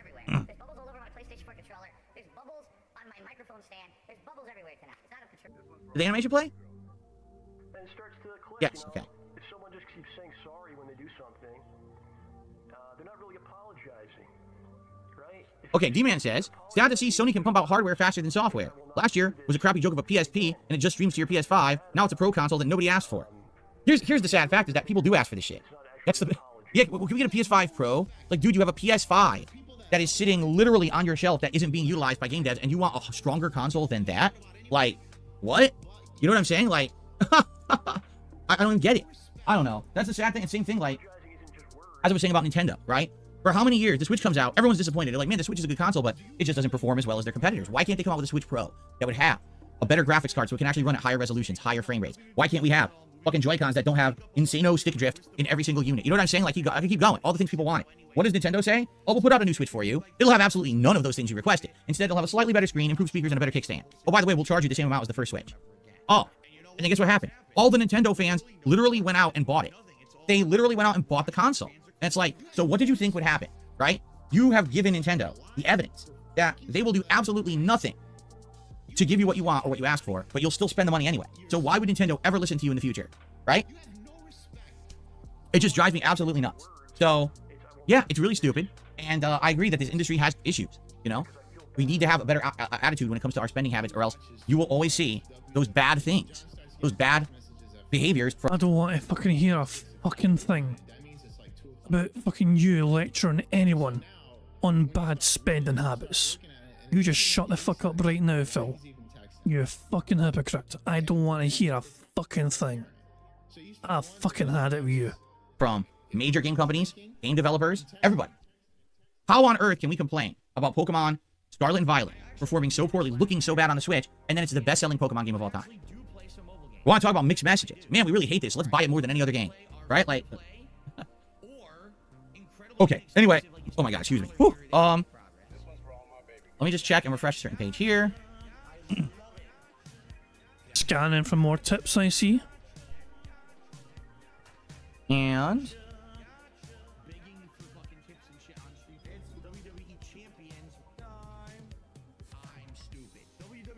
Sorry, this one thing just never loads. I sit here and I'm like, is it gonna load? I gotta refresh, I gotta do this, I gotta basically beat around the bush to get it to work. Okay, so far, I'm caught up on all shoutouts. So far. So, if anything else further comes in, I'll shout it out. But in the meantime, please tag me in the chat if you would like to talk about any certain topic today. We have a little bit of time for Q&A here on the end of the show. So Cosmo says, this could be a cumulative budget over several streams where costumes for Pokemon trump, I don't know, every new blockbuster, right? Huh? Did I miss part of this message? What is he talking about? Oh, how about costume goals? If we hit $150, that very next dollar to a theme, I saw some neo-goth style cyberpunk costumes. Let the community dress you up. As much as you might not realize this. Alright? These streams are not dress-up streams. This is not cosplay event. You're not fucking filled me when you're begging people to fucking give you money to just to wear a fucking hat. Fucking inflatable fucking crown. I missed that fucking crown. He fucking binned it because he didn't have the fucking lung capacity to keep blowing that fucking inflatable crown up. So he binned that bastard and thing. This is me doing a podcast, playing some games, reacting to some content. Alright. What happened was, literally out of nowhere, in 2020, right? Me doing a random stream of reminiscing about the past. We were watching old videos. And we were watching a video, and all of a sudden, I was wearing this beige vest. And this video was from like over a decade before. And people were like, you have a vest? We've never seen that vest before. What is that vest? Do you still have it? And I went downstairs, and I found the vest in my closet. And I pulled it out, and I said, yeah, I still have it. So I put it on. And then basically it became a running thing that if people contributed a certain amount, I would put on this vest. That is not what happened. Phil wore the vest, his audience freaked the fuck out, and then Phil tried to fucking set them in place and go, guys, we need to fucking do this sparingly. I can't wear the vest all the time for you guys, otherwise it's not special anymore. If I wear the vest all the time, it loses its fucking meaning, and if I do it every fucking day, then it doesn't have meaning. That narrative went to the fucking window when I realised you could fucking have people pay him $150 or $200 fucking or whatever every day. I think it was 100. I think it was 100 per stream. Every fucking day. 100 per stream. 2 streams a day. To fucking wear the vest. So he went from fucking telling his audience, guys, we need to fucking do it sparingly, to let's fucking wear it every day if you give me money.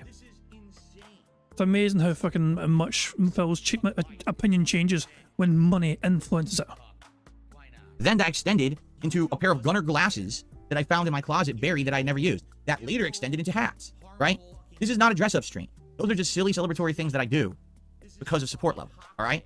If the entirety of the stream becomes, gee, let's contribute to see Phil wear a costume, I think the meaning of the stream is lost, no? Like, the thing is, if I just put on a pair of Gunner glasses, I toss a hat on, it's not a big deal. Something I can still do and continue to do my... Oh my god. It's not a big deal. He has hyped up this shit so much in the past. Guys, I got a brand new fucking hat, you know what I mean? Would you guys love to fucking see me wear it? It'd be great if I could get to wear this hat today to go with this particular game. You're such a fucking hypocrite, Phil. Fuck off. My stream, and it's normal. If I just fucking stop the stream to get into a giant Big Bird costume from Sesame Street, and then stream as Big Bird. Hey everyone, I'm here to play now. Oh, Snuffy, don't make too much noise now, I can get distracted. Here we go, kids. Then what? We lost the meaning. We have, okay? And the meaning is to give Phil as much money as possible for as little effort and return as possible. Listen, I totally get it. There's other content creators out there, they play characters, right? We just talked about this the other day. Dr. Disrespect really hit a stroke of genius by dressing up like a G.I. Joe guy, right? Because that's literally what it looks like. It looks like he's from the cartoon show G.I. Joe, right? And he acts like a certain over-the-top character, personality, and he gets a certain audience of people doing that. More power to him. He found a way to be different in the space. That's not me.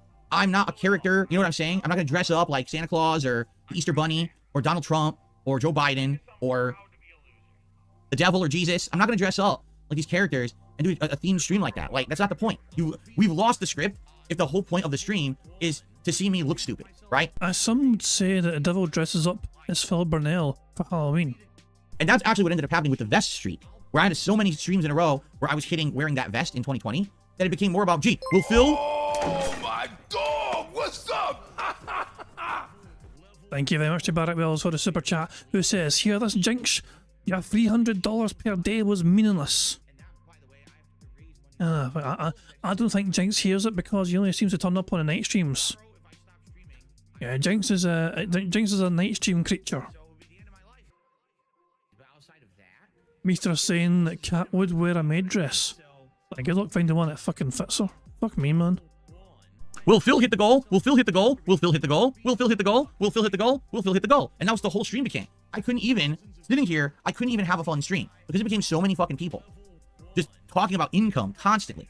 It drove me bonkers. I was like, this... Phil, do I need to remind you of when the vest streak died and the amount of stalling you did? No, you were determined to fucking have that going as long as fucking humanly possible.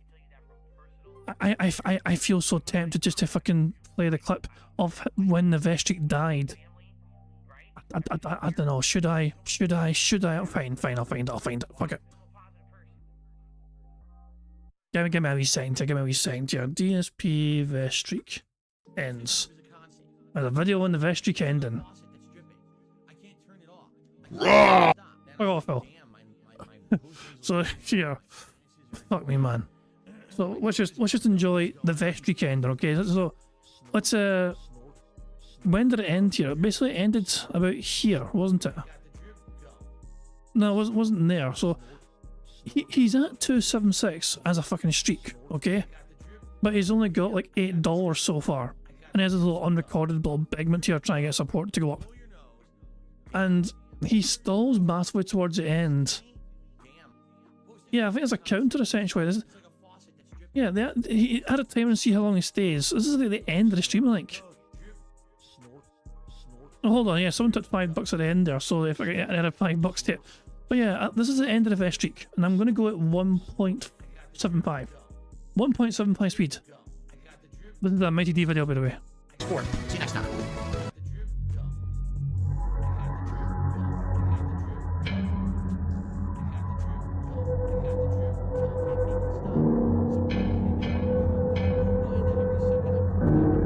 Okay.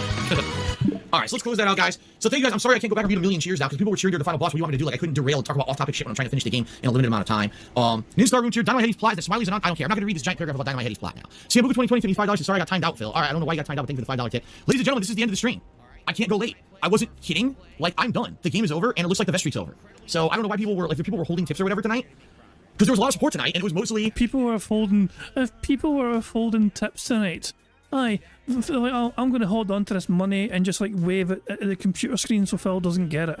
We're just withholding our fucking money and just laughing in your face, so don't mind us. What a fucking piece of shit thing to say towards your audience. My audience were withholding their money from me, the money that I deserve. Subs and cheers. So I don't know where, you know, why people did that, but that's going to be, this is it. This is literally the end of the stream. I told you guys I couldn't go late tonight. So the vest streak is about to end. Unless we get a tip right now at the very tail end of the stream, and there's no time for a vest, the stream is over. So unless we get something right now, this is it. This is the end of the vest streak, and I guess what we'll have to do is on Wednesday, when I come back from my day off, we'll have to talk Wednesday morning about what do you guys want. Do you want to reset the vest streak to 0? This sucks because right now, if I didn't have the 2 days off this last weekend, we would have been 4 ahead, so we would have been at 280, and then it would have been less than 2 weeks, so we would have had a vest celebration. And now it looks like the whole fucking thing ends because I'm sick, you know, which is fucking bullshit. Does he look upset about the vest streak? Yeah, he's clearly so upset about people constantly asking about the vest streak. You know, here he is in this fucking podcast saying, "Oh, I'm so glad it ended." You know what I mean? Because people are annoying me all the time. Oh, the streak's going to end. The streak's over. The goal. Are we going to hit the goal? We're going to hit the goal. And here he is crying in the stream, doing overtime, but he told everyone he couldn't do. That please, unless there's a whale berry tip at the end. Remember, yeah, Phil has been given $100 so far today, so he gets to fucking get a hat. Which is to close that poll, because who fucking cares? But yeah, Phil has been supported today because he asked his dumbass audience for money. That really pisses me off because it ends because I was sick, you know? But it is what it is, I guess. Alright, so guys, thank you for over 5, at this point, almost 6 months of the vest streak. It was much appreciated. The support that you gave me during that time period. It sucks that it ends like this, especially with everything that happened this past fucking weekend. And now I'm way behind on everything. This really sucks, okay? Let that sink in again, guys. Let that sink in. 5 months, essentially, over 5 months of Phil being given $100 per stream. $200 per day in tips. Insane amounts of fucking money. Insane. And that's just tip money alone. Never mind all the memberships he got along the way. Never mind all the fucking cheers he got on Twitch along the way. No, in tips alone, $200 per day at least. Some days are even better support. I can't mind the exact numbers. Whoever's like wondering, is that 20k in total? Your guess is as good as mine. Like basically, do 276 times. Well, wouldn't it be over at least 27,600? If your vest streak is 276, okay, that basically means it's $100 per streak per one. So 276 times 100, at the very least, I have to imagine. At the very least, I don't know, but yeah, it's stupid money. You know, I was in a good position because I got sick. It fucked everything up. And I'm sorry for that, because now I kind of feel like I'm to blame for the vest streak ending, because it wasn't because the support didn't come, it was because me getting sick through everything, it fucked everything up this weekend, you know? And now people probably didn't even come out to the streams today because they know what was going on because I've been sick and everything. So I'm sorry for that, okay? But it is what it is. This is it. So what we'll do is on Wednesday morning, we'll talk about the future. Like, do you guys want me to, we're gonna have to go to 0, right? If we're gonna start over, it has to go back to 0. And do you want to continue? Because the thing is, so much is with the vest. You got your freaking emotes of the vest, right? We've got animations with the vest. Everything is, you know, based off the vest streak. And now the vest streak's over, I don't know, you know, how to proceed. Do we want to do something different, right? Do we want to do something completely different or not? I don't know. But this is it. There's no holding out. Other people are holding out. It's, oh, guys, it's over. The vest streak is over. It's the end of the stream. I told you guys I couldn't stay late. I have to upload. I have all this shit I have to do tonight, you know? And the one thing I'll say is I'm sorry because I was told that this game was only going to be done with about an hour, and it went 2 hours. It took the whole stream, which is fine, but people were waiting for like a Q&A segment or Fall Guys, and it didn't happen. Because again, it seems like every single time someone tells me how long the end of the game's going to be, they're always wrong. It never fails. Every time I'm told you're going to finish the game early, it goes to the end of the stream. Like every fucking time. Seriously, every fucking time. So, Nose Vacuum 100 says, Phil, don't H. I don't even know what the hell that means. Phil, don't H. All right. Didn't say it was anyone's fault. Now these are trolls, of course. I didn't say it's our fault. No, I didn't say it was anyone's fault. I just told you it's my fault because I was sick. I got sick because I'm a human. I'm a fallible human. I got sick. It fucked up the entire weekend. So now I'm behind 2 days of income and those fucking chargebacks. And now tonight the vest weekends. And now who knows what's gonna happen? And it does. It worries me because this was something that was really positive and fun. And I was like, man, now maybe I can afford the console. People actually just tipped earlier, and actually the tip should be $1 more because someone named Pevis Parker tipped me $1 and said apparently it's been leaked that the Xbox information is out. The Xbox Series S is only gonna be $300 and the Xbox Series X will be $500 out November 10th. That doesn't make sense to me because unless Xbox Series X is seriously underpowered compared to the X, why would there be a $200 price difference? You know, I could see okay between the PlayStation 5 one version and another because it doesn't have the optical drive. The optical drive costs $100. Then I could see like okay maybe the digital PS5 is $400 and the one with the optical drive is $500, or maybe the digital is $500 and the optical drive is $600. Why would there be a $200 price difference between the two unless it's way weaker than the Series X, right? Unless it's way fucking weaker. Remember, so that doesn't make any sense. You can't stay late. But yeah, like I was hoping to keep the vest going so that I could actually afford both new consoles and everything. Now it's over. So he has to go apparently. I can't do overtime, but he all right, guys. still. Ultimo Slice Series, the Xbox Series S is less powerful than they say. It's pretty much Xbox One X power, if not a little more. Why would you even want that? Seriously, why would you even want that? Sambuca 2020 to be $4.20. Why did I get timed out? Sambuca, I have no idea. Did you not see I was finishing a game? I don't even know what you're talking about. I don't know why you were timed out. How can I answer that question for you? You know the process to get a ban appeal. It's not to sit here and ask me on stream what's going on when I have nothing to do with it. All right? You can email me. You can talk to a mod, like always. Hygienic Streamer Tips says, I'm partly blank, I wasn't around earlier to do personal hygiene tip. No, the problem is the fucking, everything fell apart in regards to my setup this year because I've had years where I couldn't afford new shit, you know. Previous years, I never used the same headphones 3+ years in a row. Never. I was alternating headphones out. So because of that, there wasn't big amounts of bacteria growing in the fucking headphones, you know. And I'm getting older. You know, there's a lot of things that are happening. That's a factor why I got sick. All right, so Big Daddy Snowcrawl Cheers to stop stalling and end the stream. Cat's gonna be home, and Cat is home, and she's waiting for me right now. All right. So I guess that's it, guys. All right, so thank you for almost 6 months of the vest streak. It officially ends tonight. What we'll do is on Wednesday, we'll talk Wednesday morning on pre-stream about should we reset it or what do we do? Because I have freaking 6 vests. We have vest emotes. We have vest animation. You know, the vest celebration, which you guys seem to have liked doing. So I don't know if you guys just want me to drop the whole thing. Because the thing is, I told you guys when it ends, it ends. I never thought that it would continue as long as it did. And I said when it ends, I think it's over. I don't think that rebooting the vest streak's going to work. I don't think we're going to get stream after stream after stream of hitting the tips goal anymore. I don't. I'm serious. I really don't feel it's going to happen anymore. Like I think people will be like, well, that was it. It was a run or whatever, right? And now it's over. So I really do feel that it's over. So I guess we'll have to see on Wednesday morning. All right. All right, guys. That's it. I'm ending the stream. Have a good night. Tomorrow I'll be off. And I'll be back on Wednesday with Marvel's Avengers and a night stream of Tony Hawk. Thursdays is the continuation of the final episode, actually, of Tell Me Why. And we're going to have all kinds of stuff this week, including Street Fighter and continuing with those playthroughs. It looks like we'll probably have some Fall Guys. We'll probably have the return, maybe, of Fire Emblem. I don't know. Definitely want to do some Batman this week, too. So it's going to be a mix coming up when I come back from my break. Okay, guys? All right, all. That's it. There's no tip. People scream, there's tips. There's no tips coming. If there were tips coming, they all would have already happened, guys. That's it. The best streak officially ended tonight. All right, guys. All right. Thank you. Have a good night. I will see you all on Wednesday. Hygienic Streamer Tips. I'm not going to sit here and tell you about what planned meals for this whole week. In fact, I can't even answer that because we don't have. That's what I'm doing tonight. I'm planning meals with my wife tonight. In Star Wars Series, I told you Paper Mario was shit, killed the streak. No, I don't think Paper Mario killed the streak. I think you being sick killed the streak. I do. Because I think they threw everything off. We had a consistent schedule, new releases, and people would have come to check out the new releases, and it would have been consistent. It's not now because of it. Okay? All right, guys. That's it. Have a good night. Have a good day tomorrow. And I'll see you all on Wednesday when we figure out what the hell we're going to do. If we're going to reset it, or if that's just the end of it, we don't care about it anymore. Oh, my dog! What's up? Oh my, that's an interesting thing. Kel Denson super chats and says, spoiler alert, 1 Minute Man is missing in action. Oh no. Anyway, he's not really missing. Phil probably just fucking read out someone else's name or some piss, you know. It's probably nothing. You know, it's like, oh no, anyway.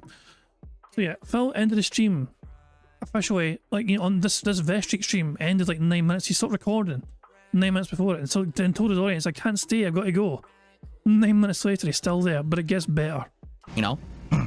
Smart King choose how many people are actually going to buy the consoles and buy the better console and not just what they have for previous gens? What? I don't know what that even means. I don't even know what that means. Thank you for the cheer. All right, guys. Have a good night. I'll see you on Wednesday. Yeah, but the thing is, though, so now Mighty D. Actually, this is not Mighty D. This is a like what was his name? Oh, fuck me, I forgot his name. What's his name? What's his name? I can't remember his name. Was it Lightside Bill? Yeah, I was going to say that as well. I wasn't sure. Yeah, it's not Ludwig. Ludwig gave money to his stream, which is why his name is there. So yeah, Lightside Bill. That's what it was. So yeah, so remember, and he keeps us going. He's like, wow, Phil's like, the streak's over, guys. The streak's over. But the counter keeps going because Phil has not turned the stream off properly yet, even though he's muted himself now. It keeps going. Holy fucking shit, man. It's like pulling teeth to get this guy to come the fuck in or fuck the fuck off. That's incredible. Oh man. Oh, we almost had over 500 viewers just for the fest streak to end. Oh, DSP, how does it feel? That's glorious. Good old LSP. I miss LSP. Thank you very much to some guy named Steve for becoming a bingo baddie. You know, there we go. I got a new member. So there we go. Some guy named Steve. I need to remember to add your name to the bingo people list at the very end. But cheers, some guy named Steve for that. Well, let's enjoy some old school detractor content here. So from Lightside Bill. Oh man, you wanted $400 and you got 18. Is it gonna update it now? Oh, his stream's still on. His stream's still on. I wouldn't doubt it for a second if all of a sudden you saw $82 pop up and he comes back on microphone. Like, guys, guess what? Wait till he actually turns the fucking stream. Yeah, Black Mage, you were on the same wavelength as me. Thank you for the... Good old fucking Black Mage. Black Mage's been a long-term detractor as well, if you guys weren't aware, you know what I mean? He was fucking giving... He was on his detractor streams back in the fucking day as well. Giving instructions to the content creator. Wait till he actually turns a fucking stream off. The dollar. Let me go back. Cholo with the 20 taco dollars. I'm gonna sit here until you give me $100. That's what he's doing. He's still sitting there hoping for it. Literal filibustering. OSCS DSP by the balls. Yep. Literally talking in circles. Wait a minute. Hold up everything. Wow. Who would have guessed on the face rig reveal that'd also be the same day the fest streak supposedly ended? It's over, Phil. We have the high ground. The streak is over. You know, his whole thing about gloating about how the detractors hate it when I hit the vest streak, man, are you gonna have to eat a huge side of crow when your fucking vest streak fails on you? Now he counts a tip he gets off stream and saves the streak. Oh yeah, you think he's gonna get $100 tomorrow on his day off? Thank you for the $3 Moon Night, $10 for Cartman94, thank you. Alex Rocks, $2 super chat. So basically it keeps going on and on and on and on. We'll skip forward to the part where Phil returns. I think it's around about here, Phil returns. And it goes on another minute to, like, so the timer wasn't Lightside Build Edition. The timer was added by Mighty D in the video, but he kept the stream going because he was convinced that something else could happen, and LSB called it. It ended at 276, guys. Well, see, look, here we go. Sorry, I got a bit ahead of myself. He's anxious. He's still got 540 people watching this slideshow, waiting for it to terminate. Another $5 to mark this momentous occasion. Oh, thank you, Dark Chiron. Face rig killed the vest streak. I don't know if you could attribute it to me, but I don't know why you guys are still here, but that's it. I'm gonna delete it. So it ended at 276, guys. Well, see, look, he was still here the whole time. We did some doubles yesterday. That's it.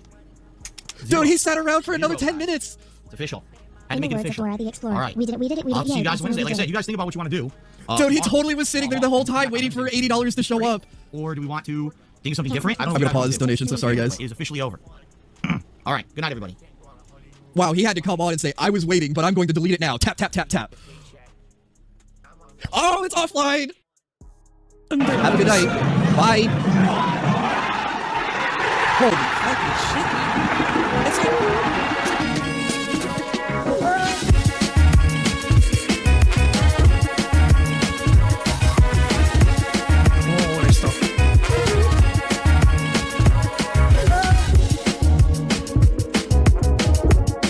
Even funny about it being sped up. There you go. That was Phil's reaction to the vest streak ending, okay? If you guys want to check out the video yourselves, there's links in the chat. So, him telling his audience now that, oh, it was just the audience constantly going on, is it goal? Is it going to hit the goal? Is it going to hit the goal? Is it going to hit the goal? And acting like it fucking annoyed him. When he was desperate for that fucking streak to continue. And fucking be as prolonged as much as fucking possible. And it's, oh, yeah, I don't know. If I wasn't sick, the streak would never have ended. You know, and he blamed himself for it and all that shit, you know. The strange retconning of what the vest streak was and how he's pretending it fucking annoyed him. When, like, that shit was, like, the most amazing thing that ever happened to him, aside from getting that fucking views-based contract from Machinima. This sucks. I don't want to fucking deal with this. I just want to play the game that I'm playing. I want to have a good time with my audience, chilling with games. I don't want to have people just be talking about it all day. And that's what it became. That's literally what it became. Okay, I'm like, get the fuck out of here, right? So, I'm actually happy in some regards that it ended and we can get back to normalcy. All right. The last thing I would want is for all of my content to now again become, is he going to hit the goal so he'll put on the wig and look like Donald Trump? Right? He's going to put on the goal so he'll put on the full body Grimace suit and walk around sucking Grimace shakes for the rest of the stream? No, that's not what I want. As funny as it may sound, it would essentially change and ruin my content. It would make this unfun for me because I'm not doing content that I find meaningful anymore. So the answer is no. KMF, we have a membership for 3 months, says, oh, please, Cyberpunk Goth, please dress like this. Dwagonito, 33-month membership, says, I prefer Kermit. You sound just like him.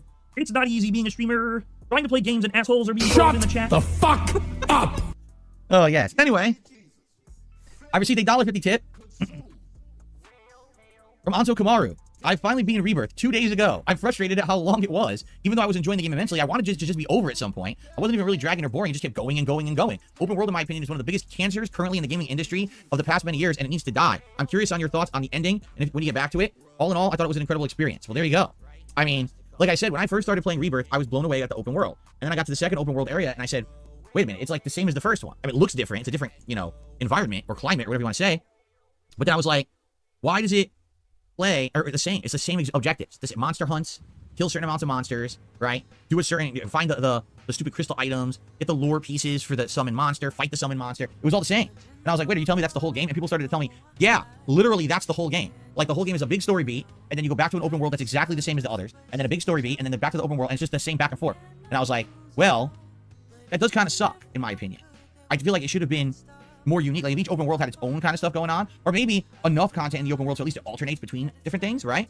But to me, it's like, it just sounds like they ran out of ideas right away. And that's not good, and especially if it makes the game drag out and be so lengthy that it just feels burdensome. That's definitely not a good thing. So that is disappointing. That is very disappointing, and I hope that's not the case. But I mean, the thing is, if I go back to the game and that's it, I mean, I might just do the story, right? I might literally just do the story and stay away from the open world stuff, or just rush through the open world stuff as necessary evil going through the area or whatever. But I really don't want to spend time, on stuff that's not meaningful or ends up really like trite and meaningless and repetitive, and So I don't know. I guess we'll see. If it you know what's trite and meaningless and repetitive?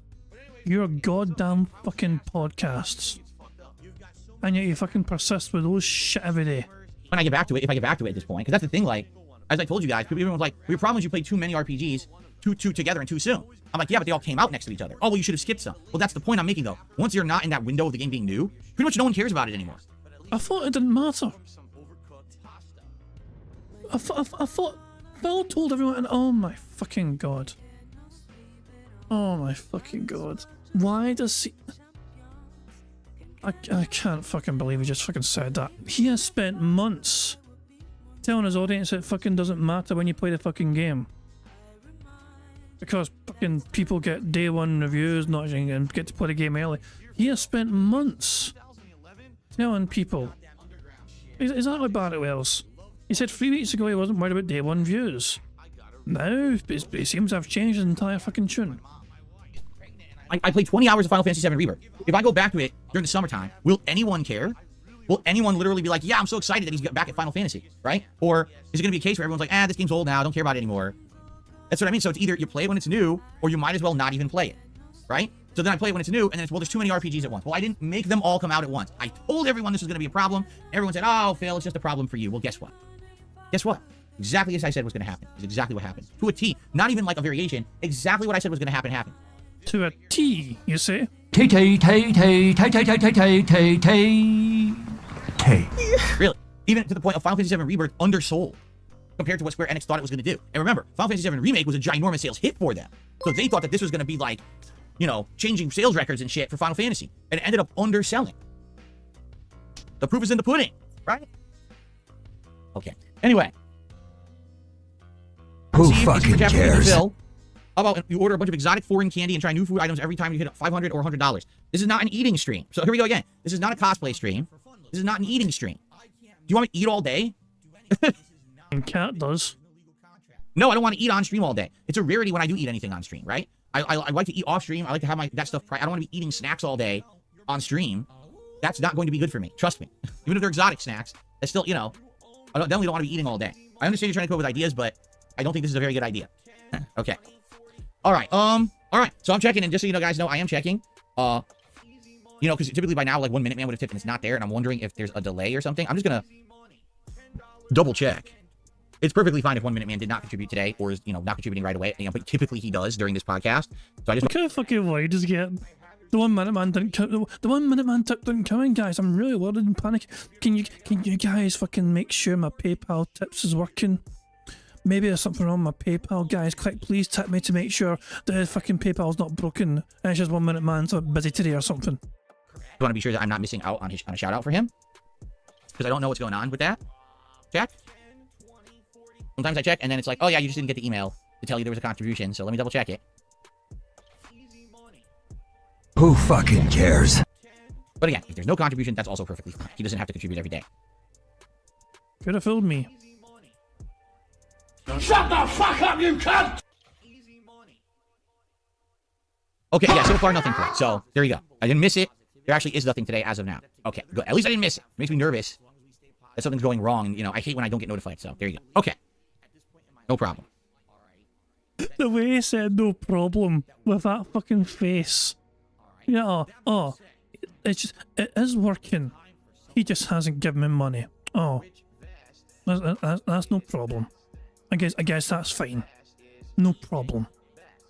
The sheer, like, it's perfectly fine that he misses a fucking day to tip.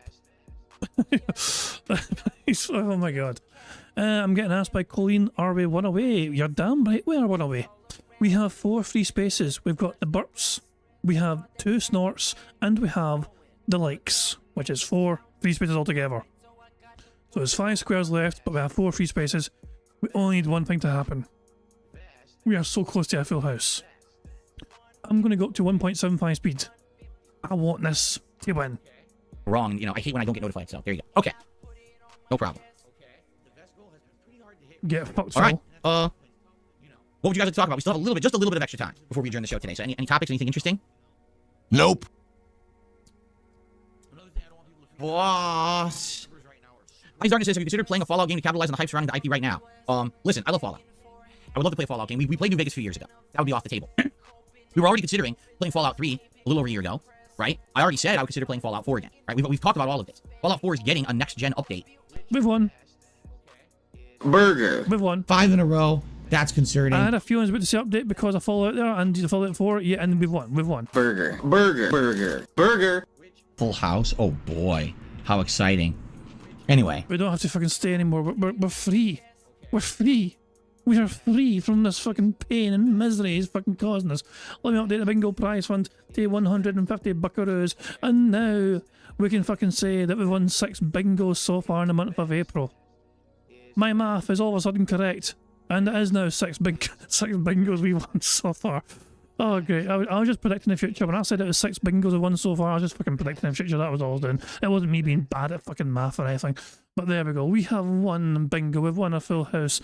Thank God. Let's quickly go to live DSP and see how well he's doing. And what's 130 buckaroos, a $50 tip from some rando, probably IC or some pish. Who fucking cares? Honestly. Who fucking cares? But we're done. We've won bingo. That's all I fucking care about. We don't have to endure the bad man anymore. The bad man stopped, and we can enjoy some lovely, beautiful little otters to just fucking detox and calm the fuck down. That stream was a fucking kick in the balls. That was just fucking misery, it felt like. Fuck me. Jesus, man. You know, to celebrate that, to celebrate getting the full house, even though I didn't hear Phil say million, I did say to Steve would play it for him. Jesus! Alright, so ladies and gentlemen, 6 million. 6 million. That's a pretty interesting number, isn't it? 6 million. Well, guess what? You're wrong. It didn't happen. You're making it up, right? You make that shit up. No, how about this? Banned. Gone forever. Because I don't put up with your fucking bullshit. Now that was good. Now that was a fucking good one.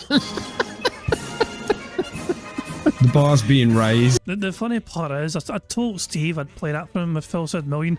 I think Steve's not here anymore, so I was like, oh, sure, Steve, I'll play it for you if Phil says million. I didn't think he's here anymore. I think he went and bugged off again. But yeah, well, there we go. Yeah, we got it played anyway. Everyone loves that wee fucking clip. Everyone loves that fucking short. We never get tired of that particular YouTube short. So there we go. Fuck me, man. There we go. Let's, okay, but yeah, guys, thank you very much indeed for joining me on this bingo stream today. It was worth the pain, it was worth the misery, it was worth the agony, it was worth the torture of having to listen to Phil Burnell speak a whole load of fucking pish for several fucking hours, it felt like. It's a 90-minute podcast, but it feels so much longer because I got to fucking pause and yell at the bad man and tell him to fucking just shut the fuck up. But guys, we have won bingo. And of course, we won on MRC's, but MRC Midnight says it was a birthday. So we got a birthday victory for MRC Midnight. Big ups to them. You know, so it's an even happier birthday for them because we got to have a fucking full house today. So fucking hooray for that. To me, that was a fucking brutal one. That was a brutal fucking podcast from Phil. It was just so much. It's just a hypocrisy in the fucking retconning of things that are very easily debunkable. Like, oh, he was glad the vestry ended. You could have fucking filled me because he seemed fucking distraught about it. He didn't want to fucking abandon his stream. He was so determined to try and keep that son bitch rolling. But he was apparently glad it ended that vestry. Fuck off, you fucking hypocrite. It's just, yeah, he irks me greatly sometimes when he fucking lies through his fucking yellow teeth like that. But there you go. Anyway. We won bingo. Let's just focus on the positives. Let's be happy. We got a full house today. We are up to $150 on the bingo prize fund.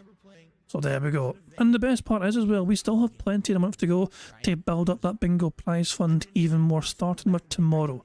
Because bingo will be back tomorrow for some more good old bingo antics. And I do hope you'll enjoy me for some bingo stuff tomorrow. But until then, I'm going to end how I always end. I'm going to play Notorious P.I.G. contributions made by supremely talented Pixar Animations. Don't forget, guys, if you're still awake for it later on, Dirge Gaming is having a premiere of a Street Fighter, you know, debunking of Phil's, you know, button inputs and all that shit. That's in like 4 hours time, 3 hours time, 3 hours time. It's like 3 hours time or something.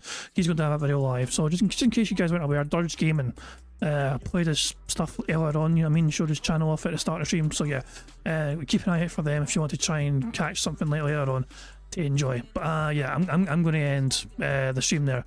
But yeah, thank you for keeping me right in the card. Thank you for the contributions. Thanks to Prophet for calling as well. Take a talk, you know, some tech talk as well. But yeah, I'm going to disappear now, and yeah, I'm going to prepare myself for hopefully a good robust Wednesday stream. And yeah, I got nothing. I keep thinking I've forgotten something. I could have sworn it's so weird. I keep thinking I've fucking forgotten something. What the fuck? Oh, fuck me. Tacos all made that. So he... I don't know how he does it. He took this image and made this out of it. Like, he took that and turned it into this. He's too powerful. He's too fucking powerful. He needs to be fucking stopped. Hulkamania as well. Tacozilla, you're too fucking talented for your own good, pal. Jesus, okay, but I don't know, I'll probably remember if I'm forgetting fucking later on. Anyway, guys, I'm going to wrap things up there, guys. Thank you very much once again, and I'll catch you all later. See you tomorrow for some more bingo, but until then, enjoy the rest of your Tuesday. Goodbye. On September 14th, a pre-authorized payment of $16.51 from PayPal.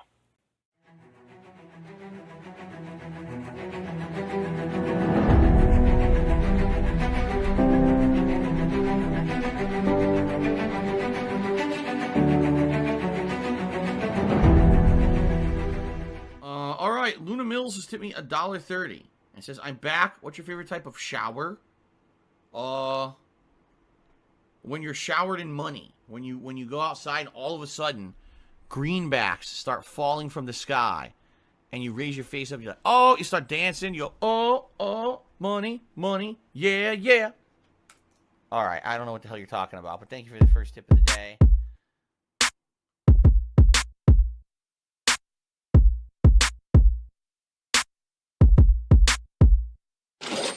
Money, money, yeah, yeah. Money, money, oh, money, money, yeah, yeah. Money, money, money, money, yeah, yeah. Money, money, oh, money, money, yeah, yeah. These contributions are mandatory. Money, money, yeah, yeah. Money, money, oh, money, money, yeah, yeah. Money, money, money, money, yeah, yeah. Money, money, oh, money, money, yeah, yeah. These contributions are mandatory.